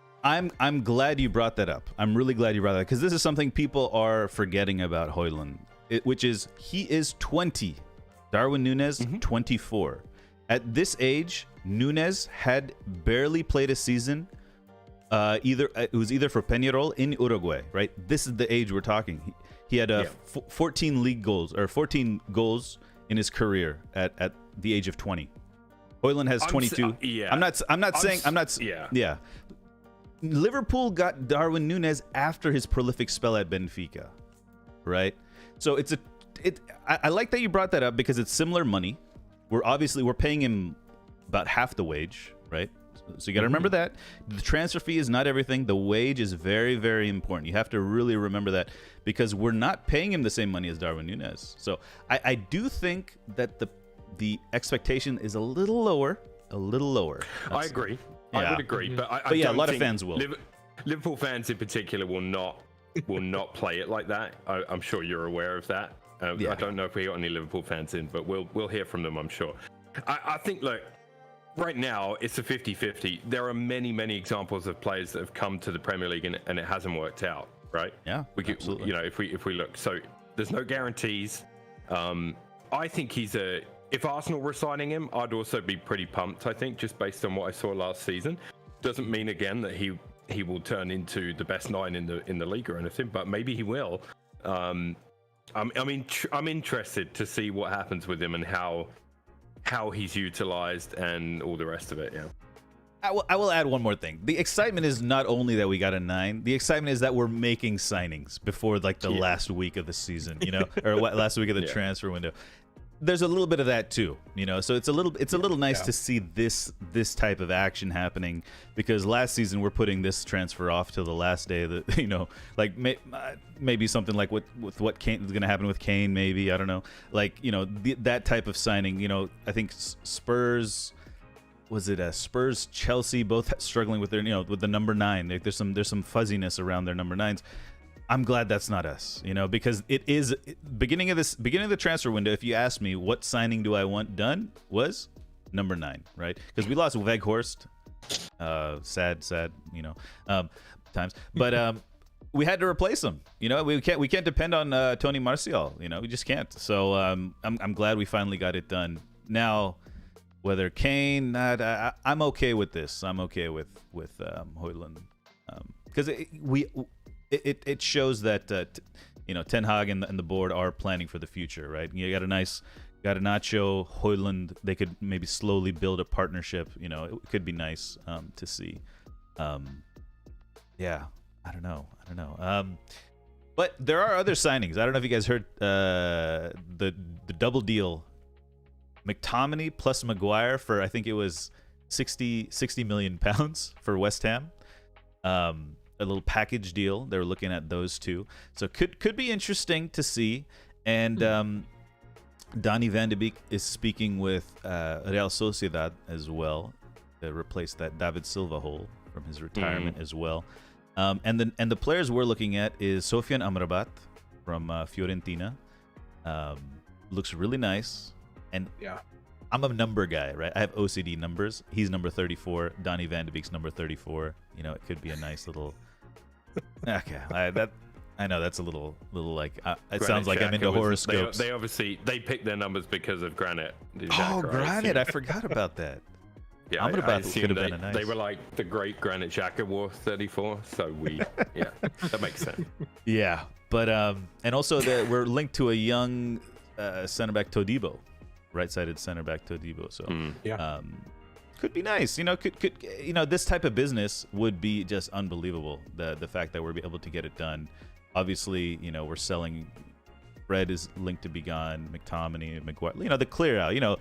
Arteta had the same thing when he came in. He had to clear out a lot of players. So it's just a process, and we're trying to get value. And that's the difficult part because we've been so bad that these players just don't have the value. They just don't have the value. Yeah, we got to talk about Onana. Oh yes. We have to talk about it because I think a lot of United fans are going to have a case of be careful what you wish for syndrome this season, because having an eccentric out there keeper, it's all fun and games now, but 6 months into the season, if he's cost you some big things, and I'm not saying it will, it will be. There will be a lot of talk within United about that, because I've seen Arsenal with an eccentric keeper, and again, he might do some fantastic things, but at the wrong time, it can cost you. Could be a sending off. He seems like the kind of keeper that could just snap on a knife's edge. I just don't know. I just don't know that having someone that lives on the edge like that is good at the back of your team in defense. I just don't know. What do you think?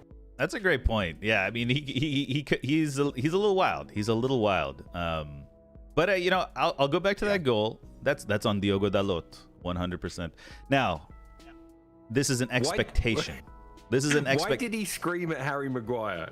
That was in preseason. So Harry Maguire gave a hospital pass into the midfield, the zero zone, and then the player, I think it was Eriksson, he lost the ball, and then Harry Maguire pointed at Lindelof to, make the tackle on the guy coming at him. He started running back, and then he pointed at Lindelof, and Onana didn't like that play by Maguire. That was the game before, but Onana ripped into him a little bit. It's interesting to me because again, preseason, I wasn't that worried.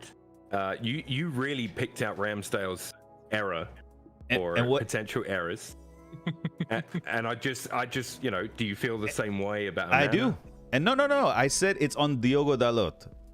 Diogo Dalot caused the turnover. Now, so what's going to happen now is... Well, then there's the lob as well, right? We got to talk about the lob. Yeah, the lob is fine, but it's the turnover. It's the turnover. Yeah. You're not the expectation at United, is that Diogo Dalot is not going to misplace a simple pass to his center back like that. And that's the expectation now with Onana, because Onana is ready to receive a back pass, a simple back pass. He's up there for a reason, to receive a back pass and spread the field, etc. But do I think am I ready for these growing pains? I actually am. I'm ready for these growing pains. There might be a couple more of these, funny enough, the way Twitter works is, someone posts a clip of this Onana goal getting chipped, and then underneath it there's a clip of Ederson being chipped after a Rodri giveaway or something. Then there's a clip of Ramsdale getting chipped in the Europa League after some giveaway. So but it is, there's a standard that Onana has that he's gonna demand from the build-up. It's just those crazy moments, because what I see in him is that little bit of crazy which Jens Lehmann had, which Fabian Barthez had, which certain keepers have. All keepers are a little crazy, I think, but like certain keepers, just it might be a red card, it could be a fight with a teammate, it could be, who knows, right? But I just have a feeling he will cost you, and there will be times in the season where people will be like, "Man, De Gea wasn't so bad, was he?" Fair enough. But when you see, I mean, obviously in the Champions League final, you saw what he brings, on the ball, and it's just like, for sure, that ultimately you always just look back, and no matter what he does, you think back, and that's why he's there. It's not necessarily his. Maybe he has I don't know his history of red cards or whatever, but it's what he provides on the ball, long balls, long passing. Like I said, Højlund and Rashford are going to get a lot of opportunities down the wings and stuff like that. So Premier League intensity has to be factored in, because players go after keepers. On corners, there's going to be a lot of harassment. There's going to be a lot of pushing and jostling, and all that goes on in the Premier League. Right? Teams try it every week. So, it's going to be interesting to see how long his fuse is, because to me, he just doesn't seem like he's going to have a long one. Yeah, we'll see.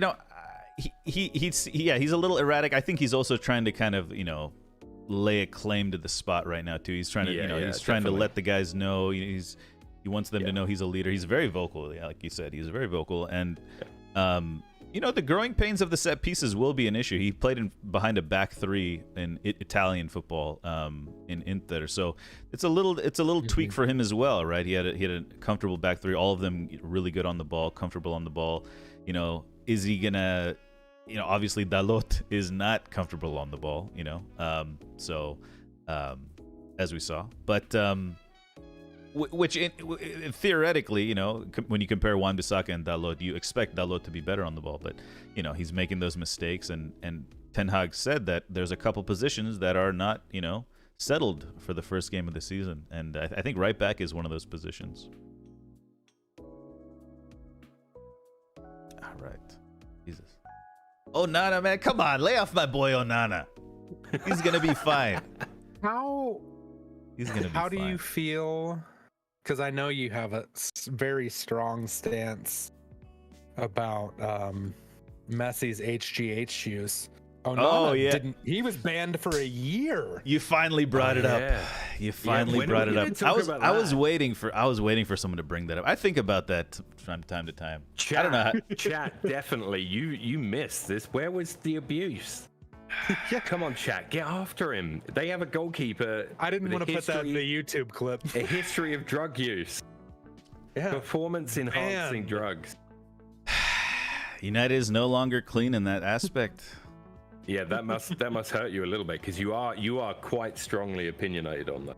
But where did he get caught? Was he at Ajax? Or was he at Inter? It was his last year at Ajax, or next to last year at Ajax. So, Timber has the same doctors. Timber has the same doctors. Timber had the same doctors. Yeah, but Arsenal's unclean. Arsenal's unclean. No, he didn't get a ban for a year. This guy actually got banned from football for a year. That's same quite regime. Big. That's quite big, though. No, it is. That is. I don't know. I don't know the details. I don't know the details. He took a medicine that was prescribed. He said it was an accident. He took a medicine that was prescribed to his pregnant wife. He thought he was taking something for a headache, and he said the pills looked the same, and he just took the wrong one. Oh wow! I don't know how true that is, but that's his story. So my good faith side is like, damn, that sucks. But my bad faith side is like, that's bullshit. That's just straight. Yeah, I mean, I think John Jones talked. They said, what they were talking about, like the vats that they make these protein powders in or whatnot. They don't clean them properly, so there's trace amounts of illegal substances. Blah blah. John blah. Jones did talk about that. Yeah, John. Yeah, so like that's. I'm going to John Jones for defense John Jones here. also hid under an octagon when USADA went looking for him one day at a gym. That's right. That's right. So like, all eyes will be on Onana. Like, how quickly did he leave the stadium? Like, if he climbs out the dressing room window and gets in his car after a game, something's. They said, I was just reading a story about it. It said it was his third drug test in like a handful of weeks. So they were like focused on him for some reason. I mean, if your first line of defense is bringing up John Jones, it's not a good situation. I got to rethink my defense here. Come back to me on that one next week. Yeah, that's Hoff. Thank you for bringing that up, but we should have brought that up. That'll be a future segment, guys. Don't worry. We'll put Cart firmly under the microscope at Man United. Yeah, how bad is doping really at Man United? That's the segment title. Yeah, I got to think that one through. We will put Cart firmly in the hot seat. Yep. All right, let's see. Let's get to the next one. Should we try this rapid fire thing? You guys want to try it? Sure. Okay, let's give this a go, guys. Chat, Twitch chat, YouTube chat, wherever you may be. We're gonna try to make a YouTube short, so it's gonna be kind of awkward, but we also don't want to edit a bunch. And I'm 42 years old, so I don't even know what this is. I'm just gonna speak like I normally do. Okay, so just speak faster. So okay, let's take Chelsea for an example. I'm gonna say, who is Chelsea's? What am I gonna say? Who will be Chelsea's best? Who will be Chelsea's best player this season? And then Milo, you go. Hoff, you go, and then I'll go. Okay. Who will be Chelsea's worst player? And then you just say a name. And you can say it however you want. Just not much explanation. No, actually no explanation. Just a last name or name, okay? Let's try this. We'll start with I like that. Let's start with Spurs. Okay? Okay. All right, there we go. Oh, let me get my list. Are we sticking to players? Because my best signing is the manager. You can have that. Yeah, sure. That's good. Yeah. Okay. That is actually a good one. Let me see if any managers. Okay. Maybe. Okay, here we go. All right, here we go. So for this one, Hoff will go first, then Milo, then I'll go. All right. Okay, here we go.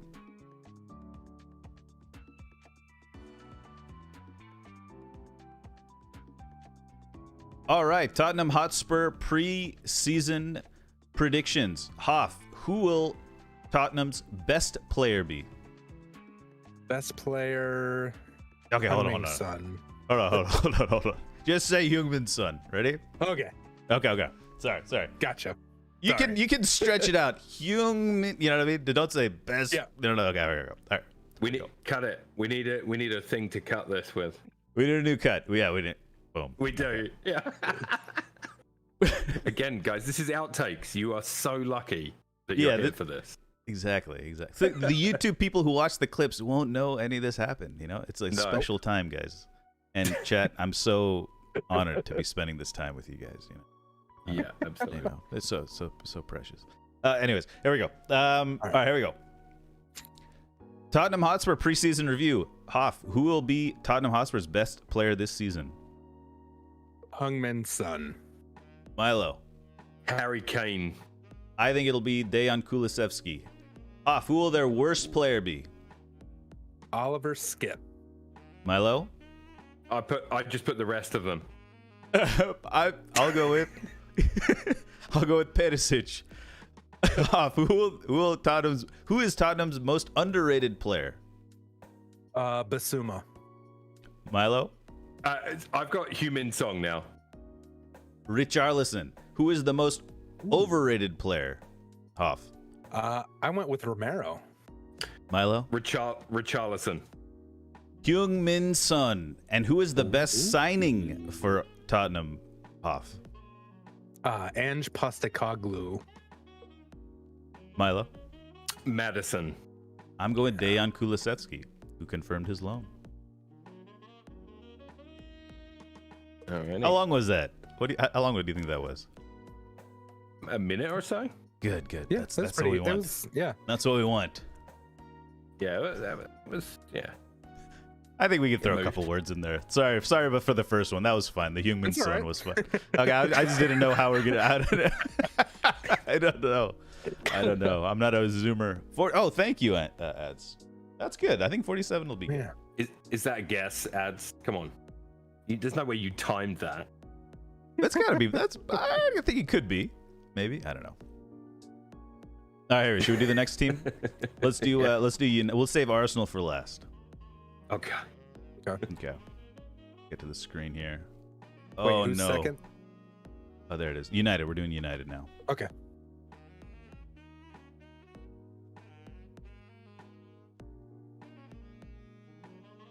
Actually, do you want if you got? Okay, I'll say it. Okay. We'll start with Milo this time. Manchester United preseason predictions. Milo, who will United's best player be? Bruno. I've gone for Bruno. Hoff? Bruno as well. I've also gone with Bruno. Who will United's worst player be, Milo? Anthony. Anthony as well. I would Anthony Martial. I've gone with Anthony Martial. Ooh. Who is United's most underrated player going into the new season, Milo? Garnacho. Hoff? I went Mason Mount. I've also gone with Alejandro Garnacho, Milo. And who is the most overrated player going into the United's new season, Milo? Easily Jadon Sancho. Ooh. Hoff. Marcus Rashford. Oh, and myself, Marcus Rashford as well. And who is the best signing of the summer for Manchester United, Milo? I went with Højlund. Okay. Hoff? I went with Onana.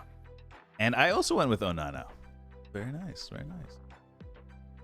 Okay, that wasn't too bad. I think we had a lot of crossover there. We almost I forgot about Sancho, to be honest. We all said Bruno would be United's best player. I'd like to say, for the record, Okay. that's the first time in history of the 91st minute or the wrap-up show that we've all agreed on one thing. That's true. That might be true. That might be true. So, yeah, And you saw it live. See, the thing about Sancho is, yeah, I guess I don't think he's rated. I don't think he's like. I feel that's sad though. He's fallen that far. I had difficulty with this question, with the overrated one. I had difficulty with this for Arsenal. Oh, So you're not gonna like mine. You guys might not have had difficulty, but I did, because of how I judge someone to be overrated. I'm gonna for the Arsenal one. You go last, Milo. Okay. Okay. So it'll go Hoff, me, then you. Just you should have the final say on your team, that type of thing. Ooh, I get to lead it off. All right. All right. All right, let's get over there.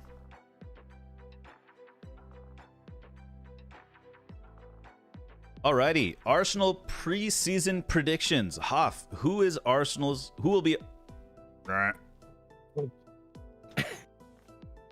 All right, Arsenal preseason predictions. Hoff, who will be Arsenal's best player this season?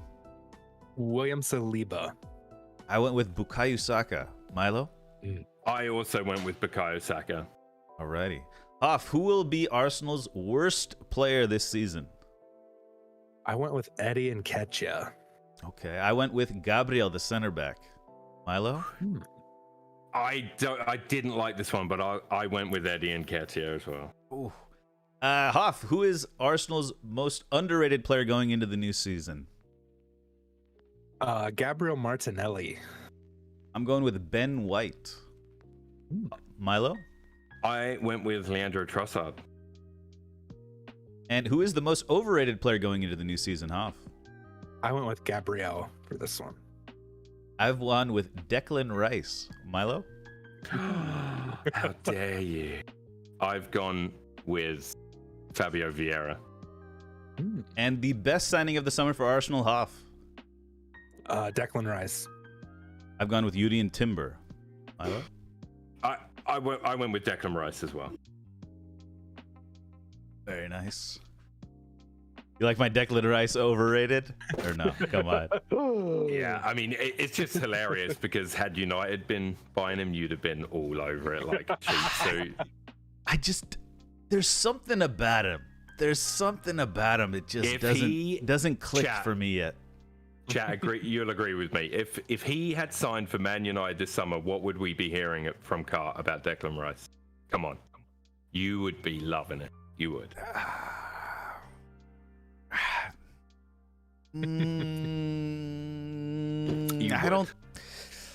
I don't think so, because of one reason. We already have Casemiro, and if we're signing him, it's just a little too redundant at this moment in time. Maybe if we didn't have Casemiro and we signed Rice, then it's a tough hypothetical. Maybe I'd be a little more into it. It's always going to be a tough hypothetical. Only that Casemiro's obviously nearing the end of his sort of peak years, and Declan is just beginning his, you would think. Yeah. But I mean, look, the price tag is what it is, and there are certain clubs that can't talk about it because of the money they pay for certain players, and United are one of them. So you can't really talk about the money side of things. No, fair enough. You know, it's a team need. You guys needed it's a team need. Yeah. West Ham know you need it. They know that that's the only club he wants to go to. Yada yada yada. I mean, that's done. It's done. We've probably made. I bet you we've made a great chunk of that back in shirt sales with Rice on the back already. Oh, sure. No, I'm like, yeah, the price. I'm when I'm saying overrated, I'm looking past the price. Yeah. That's how, which is worse, you know, in a way. Do you see the clip of? Do you see like? I thought Declan played quite well yesterday when he ran down Bernardo. That one. That was fabulous. Yeah, Bernardo made a bad touch. I know, but you do like, you love to see it, but like. Yeah. I thought Declan played all right actually the whole time, and he's come out this week and said how he's learning a lot, and he has learned a lot since he's been there, and how Arteta wants things done, and how different it is to West Ham. You know, I think I'm more than willing to give Declan Rice time to adjust, and I think we'll see the best of him. Margins, right? Margins we mentioned. He's gonna close some margins. Mm-hmm. You know, he's not gonna be like a game changer, especially at that position. It's just not. Maybe he will be a game changer. I don't know. I'm not trying to be a doomer. It's just of the team, of who's most overrated. I mean, there's people are rating Rice pretty high, and I think he could be a little overrated. That's all I'm saying. I'm not like saying he's gonna be shit or whatever. You know. It's just like I'm trying to think of who else is overrated in the squad. Like. I don't know. I thought you would have said Martinelli because I've heard you talk about it before. Yeah. That was a contender. But again, his numbers last year don't lie, man. I mean, he had a great season. No, absolutely. Really and I'm not. Mm-hmm. And I didn't go with him for that. You know, for a reason. I don't think he's horrible or anything. I don't. I think he's might be better at the 9 or something. You know, he looks that pace, right? We've tried him there, but I think. Because of where he's played, mind you, again, that entire front group is fairly interchangeable. So I don't think that they're necessarily set like you have to hug the touchline. You know, look, sorry, go ahead. I think he drops deep a lot to see more of the ball as well. Something you'll notice with Martinelli. I just want to get out ahead of this and say this. Look, I had a certain attitude toward Arsenal in the past. Okay, I said last season when they were on their run. That I buy into it. You know, I'm a fan of good football. I'm a fan of good organizations. Arsenal are playing good football. They're a good organization. Now, the period before that, I was always kind of making fun of them, and I think rightly so. Okay, I don't think I was out of line for doing that, but I will say it was a bad era. But you also weren't around for the era just before that, which I was. Yeah, and you see what I mean? No, and so we have an understanding. Because that's the Arsenal I for now. We have an understanding for now. That's the Arsenal I knew, though. Like that they were just kind of like barely top 4. Like that's the one I knew, you know. Top 4 though, weren't they? For 20-something years, yeah. Yeah, no, that's fine. Anyway, I'm just kidding. I'm kidding. It's fine. Okay. It's all good. I'm just saying, like, people think, like, some people think I hate Barcelona or I hate because they beat us in the Champions League. No, I appreciate Barcelona because they beat us in the Champions League, you know? Like, I think that's the difference in my footballing culture is, like, I didn't grow up in England with, you know, hate in my heart, you know? Or, yeah, that's a little dramatic, but, you know what I mean? It's like it's a different culture. Like, you know, I like Real Madrid now. They look really exciting. That Barcelona, not so much. They don't look that exciting. Sorry, I didn't need to say that. I didn't need to say that part. Stefan, anyway. Thoughts? All right, let's get into tomorrow. Let's get into our final topic. Yeah, let's get into our final topic. There we go.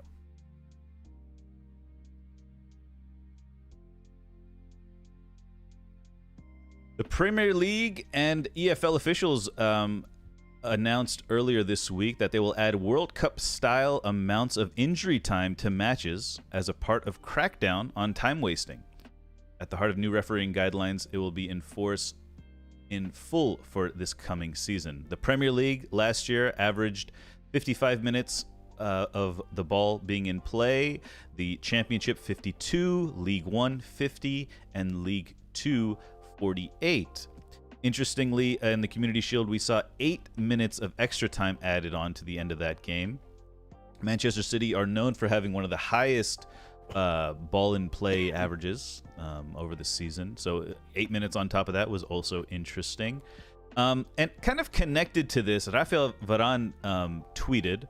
I won't read the entire tweet, but he said that he had a meeting with the FA and they were talking about the concerns of there being too many games, the schedule is overcrowded, and it's getting to a dangerous level for players' physical and mental well-being.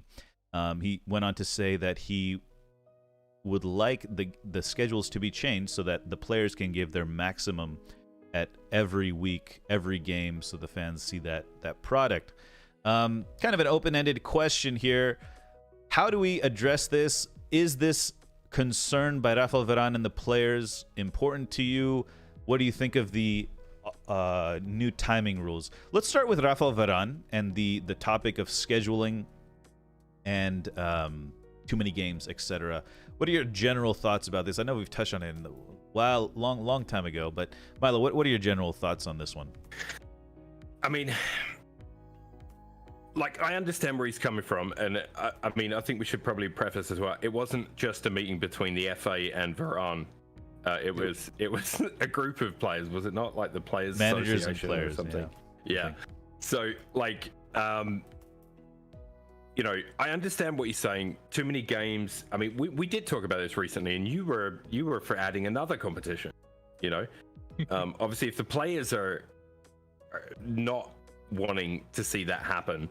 But I mean, it could be done in a different way, right? You have to use, again, maybe more rules is the answer. You have to use so many of this or so many of that. Like I've talked about that before. There could be a way to make sure you have to use so many youth players or under 21 players or whatever, and certain stipulations they could add to certain competitions to maybe even it out a bit more and make teams bring in youth. It will help the game in the long run because the young players will get exposed to football at a higher level. You know, that's where my brain goes on it, and I've been down that road before. I think everyone thinks, oh, that's kind of a good idea. It'll never happen. You know, there's also the mindset, you know, part of me goes, well, you know, it's your job. You know, you just got to do what you got to do. I've got to do what I've got to do at work, and I don't always like it either. There's you know, and you're certainly compensated very well for it. That obviously factors into my mind a little bit on this topic as well. The other thing, I saw somebody respond with, you know, NHL play back-to-back nights and 82 games a season. You know, I don't want to bring in other sports as a comparison, really, because ice hockey played in shifts, burst, you know, 30-second to a 1-minute burst of a shift is far different from a sustained 45 to 90 minutes of of running. It definitely is physically demanding, but in a different way, and your muscles are reacting in a different way, and they're tested in a different way, and the recovery is very, very different as well. I mean, we've all played football over the years. You know, I played hockey as well, and the injuries or knocks that I got in ice hockey were pretty superficial, thanks to all the padding and everything else. You're pretty well protected unless the puck bounces off you somewhere nasty. Yeah. But you know, I feel like it's hard to make those comparisons. And for Varane, or Varane, however you want to say it, I just think this is the modern game. I think you just got to run with it. And if you're not ready to play, you can tell your manager, like, I can't do it.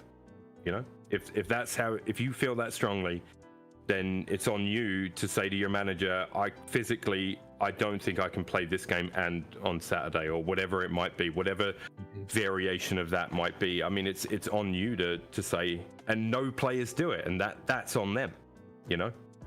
And as far as his comments, I did laugh at one of them. Sorry, obviously I really want to hear your guys' thoughts. I did laugh at one of the comments, because one of the first comments under the post was a guy saying, have you ever considered not wasting time on the football field to keep the games same length? Because the players waste a lot of fucking time. You know? Yeah, we'll talk about that in a second here. Hoff, thoughts on Varane's comments? I think that there's just so many games now. In our Discord, I posted a tweet from Nick Miller of The Athletic, and in starting next season, the 24-25 season, expanded Champions League, new Club World Cup format. If you had a team do what Liverpool did 2 seasons ago, play the maximum amount of matches, they would be playing 87 games in a season, which is ridiculous. And then Cart gave us some math after. That's a game every 4.19 days with no breaks in a year. If you take a 30-day break, it's every 3.85 days. So around a game every 4 days is crazy within a whole calendar year. Yeah, it's unreal. Yeah, that's crazy. Do we need that many games? I mean, I'll watch whatever's in front of me for the most part, but do we need that many games? I know it's a money thing, like for UEFA, for FIFA, but I feel like with that many games, the quality's got to dip somewhere, and right. Someone's not going to be happy about like in the I feel like this comparison, even though it's a different sport, like in NBA with the load management, a family doesn't get to go to a lot of NBA games, and they go to see the Lakers come to town, but that's LeBron's night off for load management. Right. Like that's not cool. I mean, Load I understand management. it from his like physical well-being standpoint, but also like, why are they playing so much? Back to the football, why are they playing so much that they need to do that? I just think that's way too much. Yeah, no, I think it can get out of hand. By the way, just earlier comments, extra competition for more teams to play, not necessarily the same players who are already playing a lot of games. You know, yeah. No, that's anyway, right. That's fair. That's fair. Just to be clear. So I kind of wrote a couple of things. First off would be obviously decrease the cup matches. In England, we have the Carabao Cup. Obviously, it's always talked about the League Cup. It's always talked about get rid of it, you know, blah, blah, blah. Either get rid of it, reduce the number of games to play it or something, make it an like a, you know, top 6, you know, make all the teams outside the top 6 play. Like, for example, if you're qualified for Europe, you don't have to play all the games or something. I don't know. Reduce the number of games to play the final, to play that competition. I don't know how many rounds it is right now, but some of them were 2-legged, etc. So I think that's one thing. Another thing they could do is either make the Community Shield a proper preseason, like export it out to somewhere like Saudi or something, or give it some sort of advantage. You know, if you win the Community Shield, you get an extra day off in Christmas or something. I don't know. Like, give some incentive for this game. Like, I know MLB All-Star game, right? The winner of the MLB All-Star game gets home field. That division or that conference, right? There's American League and National League. That conference gets home field advantage in the World Series, right? That's the kind of like the plus, you know. I believe it's the MLB All-Star game. That whole sentence you just said made me want to vomit a little bit. Just a little bit. I'm just kidding. but you know, there has to be some incentive, I think, for this Community Shield or just these games that are slightly not as prestigious. You got to add some, you know, got to add a little bit of something there. And the last one is the most probable, in my opinion, is reduce the size of the league. Reduce the size of the league from either 20 to 18. Germany's down to 18. France just did this last season. They had 4 teams relegated to League 2. And they only promoted 2 teams. So they decreased the size. This was they cited the reasons as being because of COVID, right? They were having trouble with television revenue and stuff like that. But also, at the same time, you're reducing the schedule by, what is that? Oh my God. 4 games, I want to say? Four less games in a season. Mm-hmm. Is that right? Yeah. 17 times 2. Yeah. 4 less games, which is substantial. Throughout the course of a league. Milo, you probably might remember this, but were there always 20 teams in the first division? No, I do believe it was more. Less. Or they had less. I think it was. More. I think it was less at one point, but I just can't see that happening because of the financials involved in the Premier League are just so big. Yeah. That it would be the most. I think it would be in a sporting sense the fairest way. Obviously, get rid of the Carabao. My first one was get rid of the Carabao Cup, right? If we can't do that, I think if you can decrease the size, like just 4 games, you know. One, you know, in 5 years, just let everyone know that in 5 years we're going to relegate 4 and we're only going to promote 2. Let them have time to plan it. Let the TV revenues talked about growing change. it more, not making it less. That's the thing that works on the other end. That's fine, and that's what they're doing with the Champions League, right? By increasing it, and that's the problem we're talking about. So I'm just talking about the solution to this problem would be something like this, in my opinion. Again, if you're not, like, you know. Like I say, make the Carabao Cup under 21s only. Yeah, sure. Yeah, sure. Like, I mean, that's like keep it, but make it a completely different thing. But you know, there is also the fact that, and that wouldn't take away from the fact that maybe the teams at the top that are competing in the Champions League and the Premier League high up the table there, they might not take the Carabao as seriously, and their squad selection might reflect that. That will still filter down in the under 21s, you know, or something like that. Youth players or make it under 21s only. Like, why not? We'd get to see some young players from each teams, and it would then take that away from the guys. I disagree a little bit with that, because that would just, they have competitions for that. You know, they have reserve league, they have under 21. I mean, they already have stuff like that. So, but it's not very public. Exactly, is what I mean. And the Carabao Cup would disappear as well. You know, it would just completely, just disappear. It's an idea that I think, I just think it would be a way to. I don't think they're going to make the maybe league limit the anyway. number of over 21 players or something, like to like 3 or something like exactly, the World Cup, like the U20 World Cup or whatever. Yeah, or the Olympics. And I know Olympics. that Bukayo Saka will play in every game regardless. Yeah, he might. Playing everything. He might. But Ligue 1 literally did it last season, which makes it feel like it's possibly more probable, and I think it will create better competition. You know, just think about it. You just get rid of Southampton and whoever's who finished last place. I can't even remember. It was so long ago. Who finished last place last season? Leeds was next to bottom, or sorry, they were 18th. Early trivia question. Who was bottom? No. Anyways, the point is there was a team that just wasn't competing, and if you just get rid of that team, who knows? Maybe the 18th place will be not competing as well. But I think I feel like that's a sporting way to slightly decrease the load on the players, and you're not going to get rid of any other competitions. You can have all your other competitions. You just 4 games. Germany's been doing it. Now France is doing it. And by the way, France also, the second league, they did the same thing. The Ligue 2? Ligue 2? What? Well, you'd have to, because otherwise you'd be piling the fixture congestion more onto the teams below you. And it'd be like the championship. So, but I think below that, the third tier is they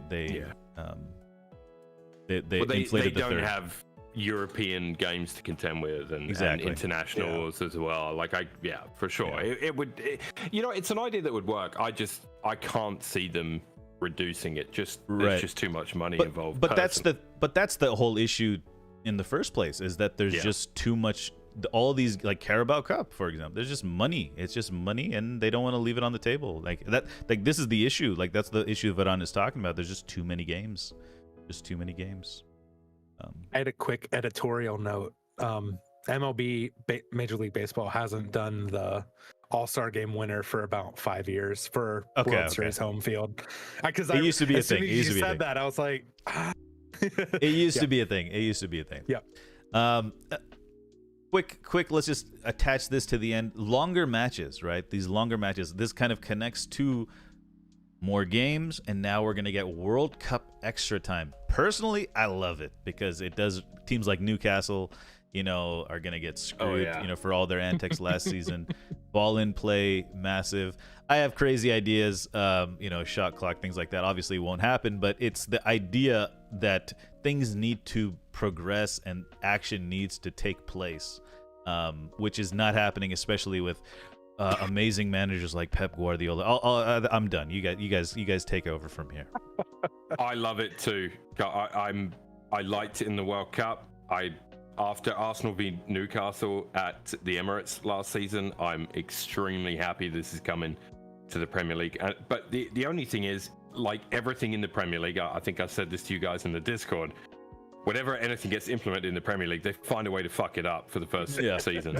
So they will cock this up, and we will be arguing. I guarantee me and Cart will be arguing about 138th minute equalizer for somebody at some point this season. Jesus. And do you know what I mean? Like, I think it has to happen though. Like, make the players more accountable.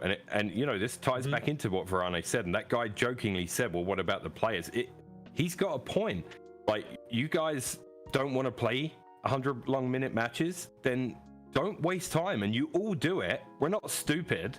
Like, Varane, I'm sure, is just as guilty as any other player, right? They all do it. And they know they do it. Like, cut it out and you'll play a 90-minute game of football. That simple. That is simple. That is it. Yeah. The more time the ball's in play, I feel like, the more time the ball's in play, I feel like that's just better for everyone. And I mean, if I was a match going fan, even just watching it on TV, like, I'm paying either for streaming service or a match ticket, I'm paying to watch 90 minutes. I want to see like as much of that 90 minutes of ball in play as I can. Like, I don't like 55 minutes. I didn't realize it was that low. I would have guessed like somewhere in the 60s probably, but that's still over half an hour of time that there is not a ball in play, which is absolutely crazy. And I'm glad that, I guess, coupled with that is the dissent. So it'll be nice to see a crackdown on dissent. It'll be nice to see not 5, 6, 7 players on a team surrounding the ref. I hope that they stick to it. I know that they say that they're planning to do it the whole season. I just hope that they actually do. If your second or third player comes to badger the ref, I hope they get cards the whole season. I hope it happens. I hope they give second yellows and red cards for guys that want to complain about a missed call or some problem that they have with the ref. I hope it happens, because that's my least favorite part of the game, is when guys just surround the ref and complain. I hate seeing that. Arteta 100% is getting sent off this season. If you get sent off, you don't have to do post-match press conferences as well now. Yeah, there you go. Oh, some nice. Tactical sendings off coming There up. you go. Only one coach allowed in that box. I think max two, I think, or something. I can't. Yeah, they're not allowed to go into the stands either anymore, right? They have to leave or go to the dressing room, or they're like, go to your room. Alrighty, those are all the segments we had planned. That was pretty smooth today. Yeah, not pretty bad. good. What's Not chat too saying? shabby. Bruno Fernandez 3-match ban for dissent. Okay. RIP on none. Brow didn't like my pronunciation of Varane. What did I say? Varane. Varane? You said Varane. Varane. Like a pasta. Varane. Varane. He is the Syria correspondent, so it makes Oh, sense. true. Yeah. Oh, what are we gonna do about it? Don't remind Chad of that. We don't. Never mind. We'll cover it in a. I think some weeks we're gonna need like a other news segment. Yeah, we'll have to figure something out. and we can just fill in we'll just do a bunch of talking points, but not every week we'll have it. Yeah. Yeah. But yeah. Do we have trivia? Yes, we do. Yeah. If you want it, we can do it. Yeah. Yeah, let's do trivia. I mean, I don't know if we could chat about some other stuff. Let's do trivia. Yeah, let's do it. Okay. Well, let me pull up trivia time. Why not? Do. One coaching staff at a time. That's the rule. Okay. Oh, 9 out of 10 red cards. Where is it? I don't know all these antics. I'm not these Onana antics. I'm just unaware. I know he's goofy. Like he gets around the pitch. He goes all crazy over the pitch. He pulled out of the Cameroon, or I believe he's from Cameroonian. No, where is he from? Yeah, Cameroon. He pulled out of the Cameroon squad because they didn't want to play out the back and stuff like that. He like left. He just like left the African. The World Cup's crazy. So World Cup or African Cup of Nations. He's not going to be playing for Cameroon, which is plus for us. We won't miss AFCON. Oh, right. At that time. Anyways, all right, here we go. All right. I was going to make you use your own names tonight to just yell out if you know the answer, but because of your answers during the Arsenal best and worst segment, oh boy, Car, you have to say Declan Rice if you know the answer, and half you have to say Gabriel. So. Okay. Not that I made note of this in my notepad as it happened live. Let me cover chat. There we go. All right, chat. Feel free to type answers. I'll let you know if you're correct. But I think we've got out of here. These questions go from the 2005-06 season onwards, and it's literally one question for as the seasons go on. Oh boy. Okay. So, all right. So it goes. Yeah. Each question is the next season, right? Okay. I don't know. It's kind of it's a cool little one, so I thought it'd be quite fun. All right, here we go. Question 1: against which club did Alan Shearer score his last Premier League goal in April 2006?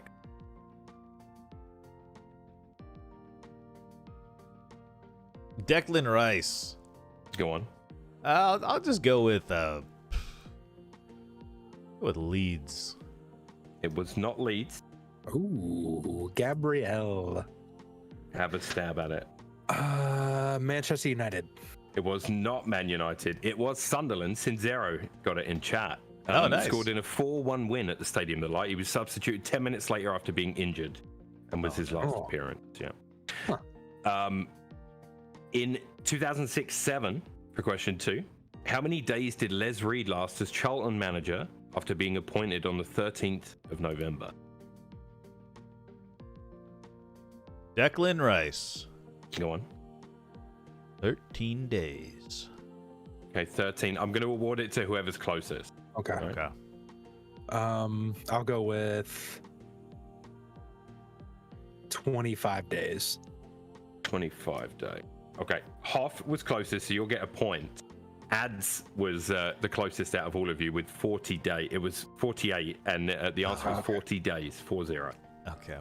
I was going for the extreme, Yeah, 13 days would have been really short. Apparently, at the time of this quiz, it remains the shortest managerial reign in the Premier League. Frank de Boer holds the record for the fewest league matches at 4, but his spell lasted 77 days.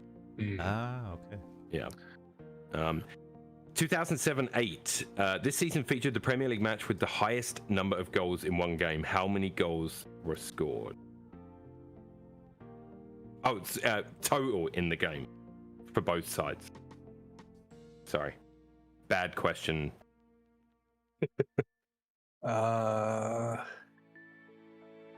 Gabrielle, Go on. 11. Correct. Whoa! Well done. Nice do one. you know? I'll give you a bonus point. Was it if you- 7-4? Do you know the teams? I don't remember the teams. It was 7-4. Okay. Nice one. Wow. I don't remember who it was. Car, if you can name one of the two teams, I'll give you a Bolton. point as well. No. Damn. Okay. It was Portsmouth beat Reading 7-4 at Fratton Park. Oh wow. Was that Harry Unbelievable. Redknapp era? Okay. I don't know. Maybe. I Was think that- so. Maybe around there. Yeah. Jermaine that Defoe half could have been on the GPT score sheet. Says chat. Half GPT says the chat. 2008 and 9 for the next question. Richard Dunn received the 8th red card of his Premier League career in January 2009. Name one of two other players who've also been sent off 8 times. 8. Yeah, there's 2 other players been sent off Premier 8 League. times. We've had this question before. Have we? Similar. Well, we've had it similar. We've definitely talked about this on Hockey Nights, Car. Okay. 2 other players with 8 red cards.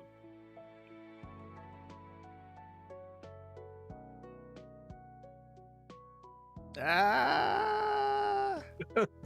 Go ahead, Hoff. Give it a crack. All right, Gabrielle, why not? Go on. Granite Xhaka. Not Granit Xhaka. Can't. I had to I'll bet. Declan? go with Declan Rice. I'll go with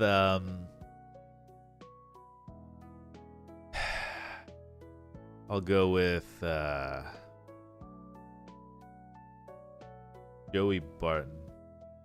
Not Joey Barton. The answers were Patrick Vieira or Duncan Ferguson. Patty V, again.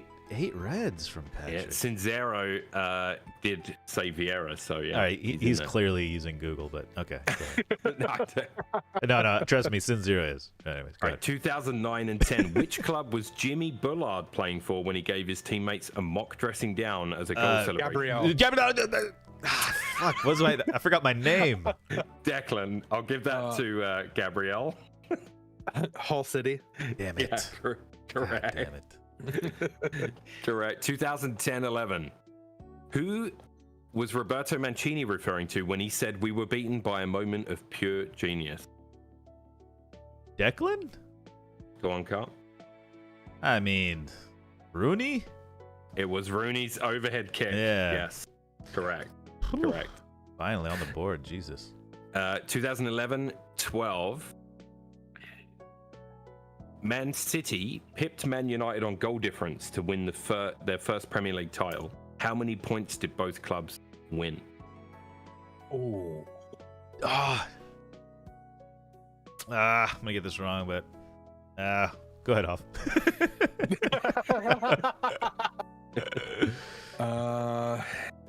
I know it's all right. one of two. Okay, I think Gabrielle, it's one of two. I'll I do could be it. wrong. Why not? Go on. 87. Incorrect. Damn. That wasn't the one. That's in between the two I have in my head. 89. 89 is correct. Yeah, I was gonna. It was either nice. 86 or 89. Oh my god! All right, Yeah, cool. 89. Well done. Both clubs had an identical record of 28 wins, 5 draws, 5 defeats. City's goal difference was plus 64 compared to United's plus 56. Oh, Oh. tough times. 2012-13. What was unusual about Alex Ferguson's last game in charge of United? Declan Rice. Go on, It was Declan. a 4-4 draw with West Brom. Lukaku getting on the board. That's unusual. That's unusual. 4-4 is unusual. Okay, look, I'm going to give him a point. It was the highest scoring draw in Premier League history. Oh, okay. Yeah. Well, I didn't know that. Actually, I'm going to give him a point, guys, for that. It was Unusual. 5-all, right? yeah, 5. I think it was that 3 that season by the 5-0 draw with West Brom. Yeah, so Lukaku. Lukaku came on at halftime and scored a hat trick. Eh? Yeah. Good lord, that's embarrassing. What's that guy now?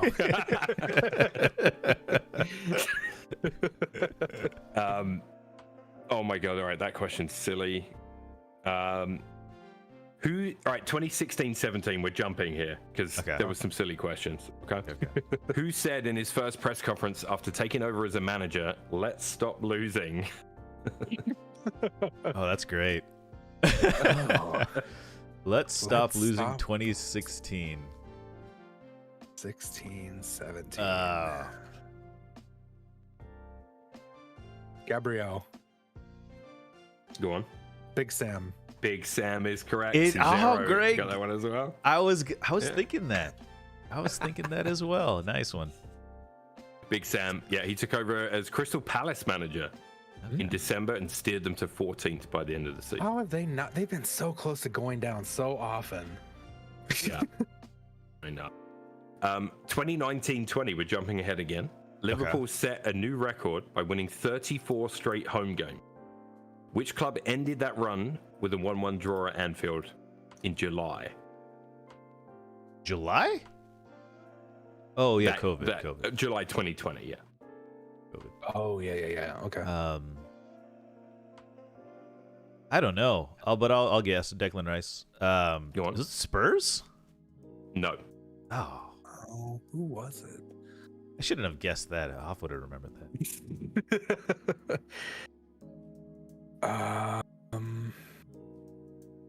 Oh gosh. Was it West Ham?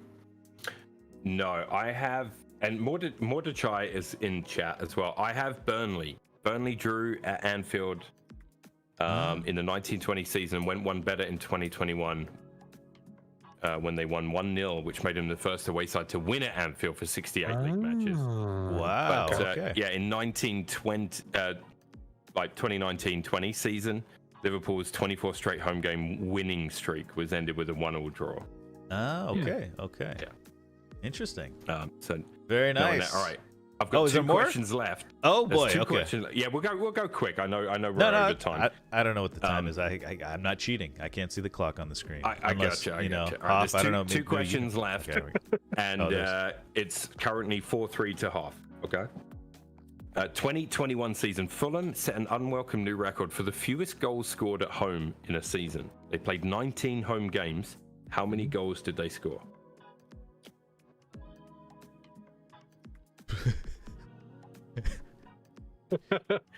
Go ahead. Is this gonna be like Price is Right rules now? You know.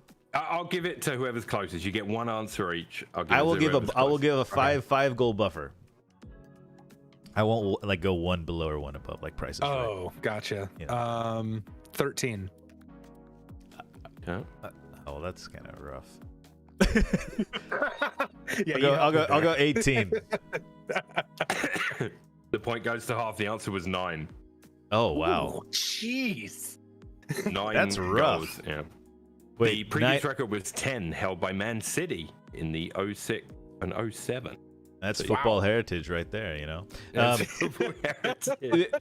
Did you say league goals or goals overall? Like a home, a home league or home goals? Home goals. Okay. Yeah. So if you were a Fulham season ticket holder that season, you saw 9 gols scored by your team. Jesus. In the whole season, which would be rough. Pretty brutal. Yeah. Cinzero was the closest with 8. So I feel like Cinzero won this quiz, but I'm going to give it to Half. Very nice. Very nice. Alrighty.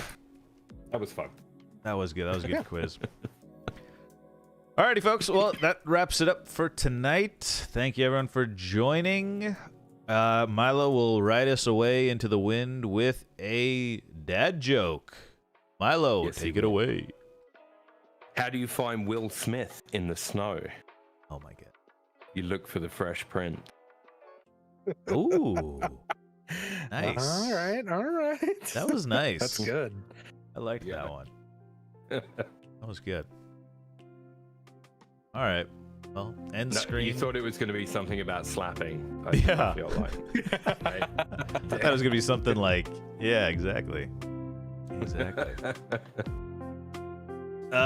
Anything else you guys want to talk about to chat while we're finishing here? I think we covered a lot of ground tonight, to be honest. Yeah. That was good. I think we rolled through it pretty quick. Yeah. Very nice. I'm interested to see how the shorts turn out. Yeah, I'll put those together. I'm debating whether to kind of pan the camera to each one of us as we speak. Oh yeah, okay. Kind of like zoom, zoom, zoom type of thing. Uh-huh. I don't know if you. I don't know if you know how to do that. TikTok format that's like the more narrow. Yeah, exactly. It's narrow. Okay. It's vertical. Oh, I see. So yeah, I know what you're saying. That So if I can figure I that out. feel like to aid that, we should have another scene set up where you could skim through each person individually to make that easier. Oh, that'd be tricky. Yeah. I don't without a transition or I don't know. I just feel like it's more editing work, which is. Yeah, it's not my forte either. So I don't know, Hoff, if you want to give it a shot as well. I know that I'll have to find it. I haven't used it. But Harris Heller has like an OBS plugin where you can record. You have to set up your scenes and stuff, but you can record it like in that vertical format as well. Oh yeah. I haven't played around with it, but Okay. No ads, not tonight. I gotta get some sleep, man. I'm still fighting whatever I had.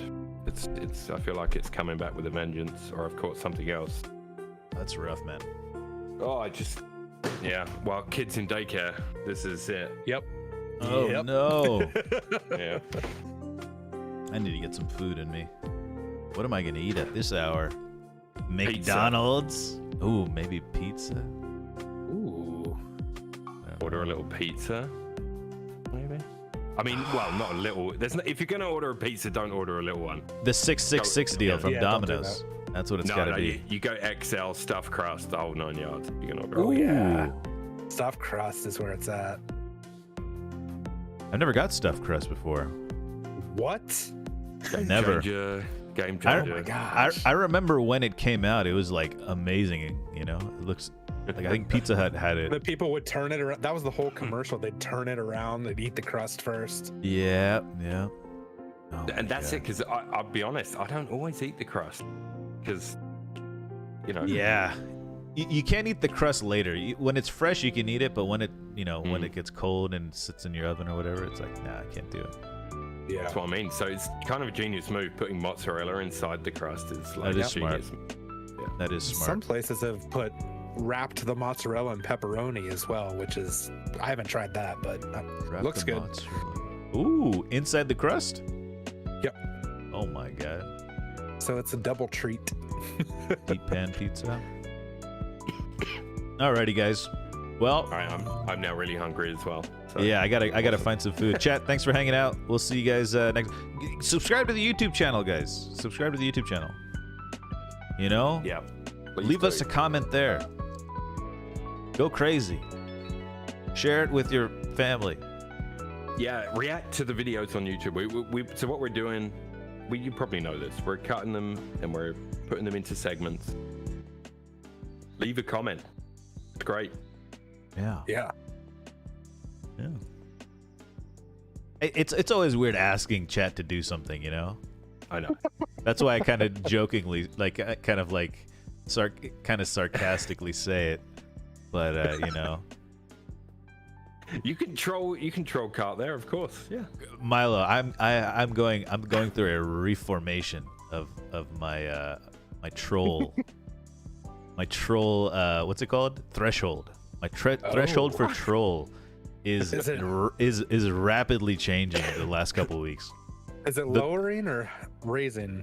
I don't know what means I have no less patience, whatever that means. Okay, Lowering, okay. hiring. Yeah, the threshold is lowering. The that threshold could is just- lowering. Yeah, that could just be a phase though as well, because you have, like there. If you're talking about on stream in particular, it's some, depending on what else you've got going on in your life or in your mind or whatever. Like some days are worse than others. True. No, you're absolutely right. But I think I'm just getting older. I feel too old for it a little bit now sometimes. I think maybe just an off week or two, because Like honestly, dude. I mean, I don't know. I have streams where I get trolled to shit, and I just, it's just water for ducks back. And then other streams, I'm like, will you just fuck off? True. And I'm having more of those days. Will you just fuck off? That's what I mean. That's what I mean. Like I'm having before it was always like the other one, but now it's more of those days. Yeah, that's fair. Yeah. Hey, man. Hey, listen, you're the guy that hits go live, so you can feel however you want. No. You need to feel. No, it's good. Yeah. Chat, get in the Discord, join the FPL league. Oh yeah, FPL. Because that's this week. Let me post a link. Yeah, guys, if you want to join FPL, you have to get in there this week. Yeah, I told Greg to fuck off this week.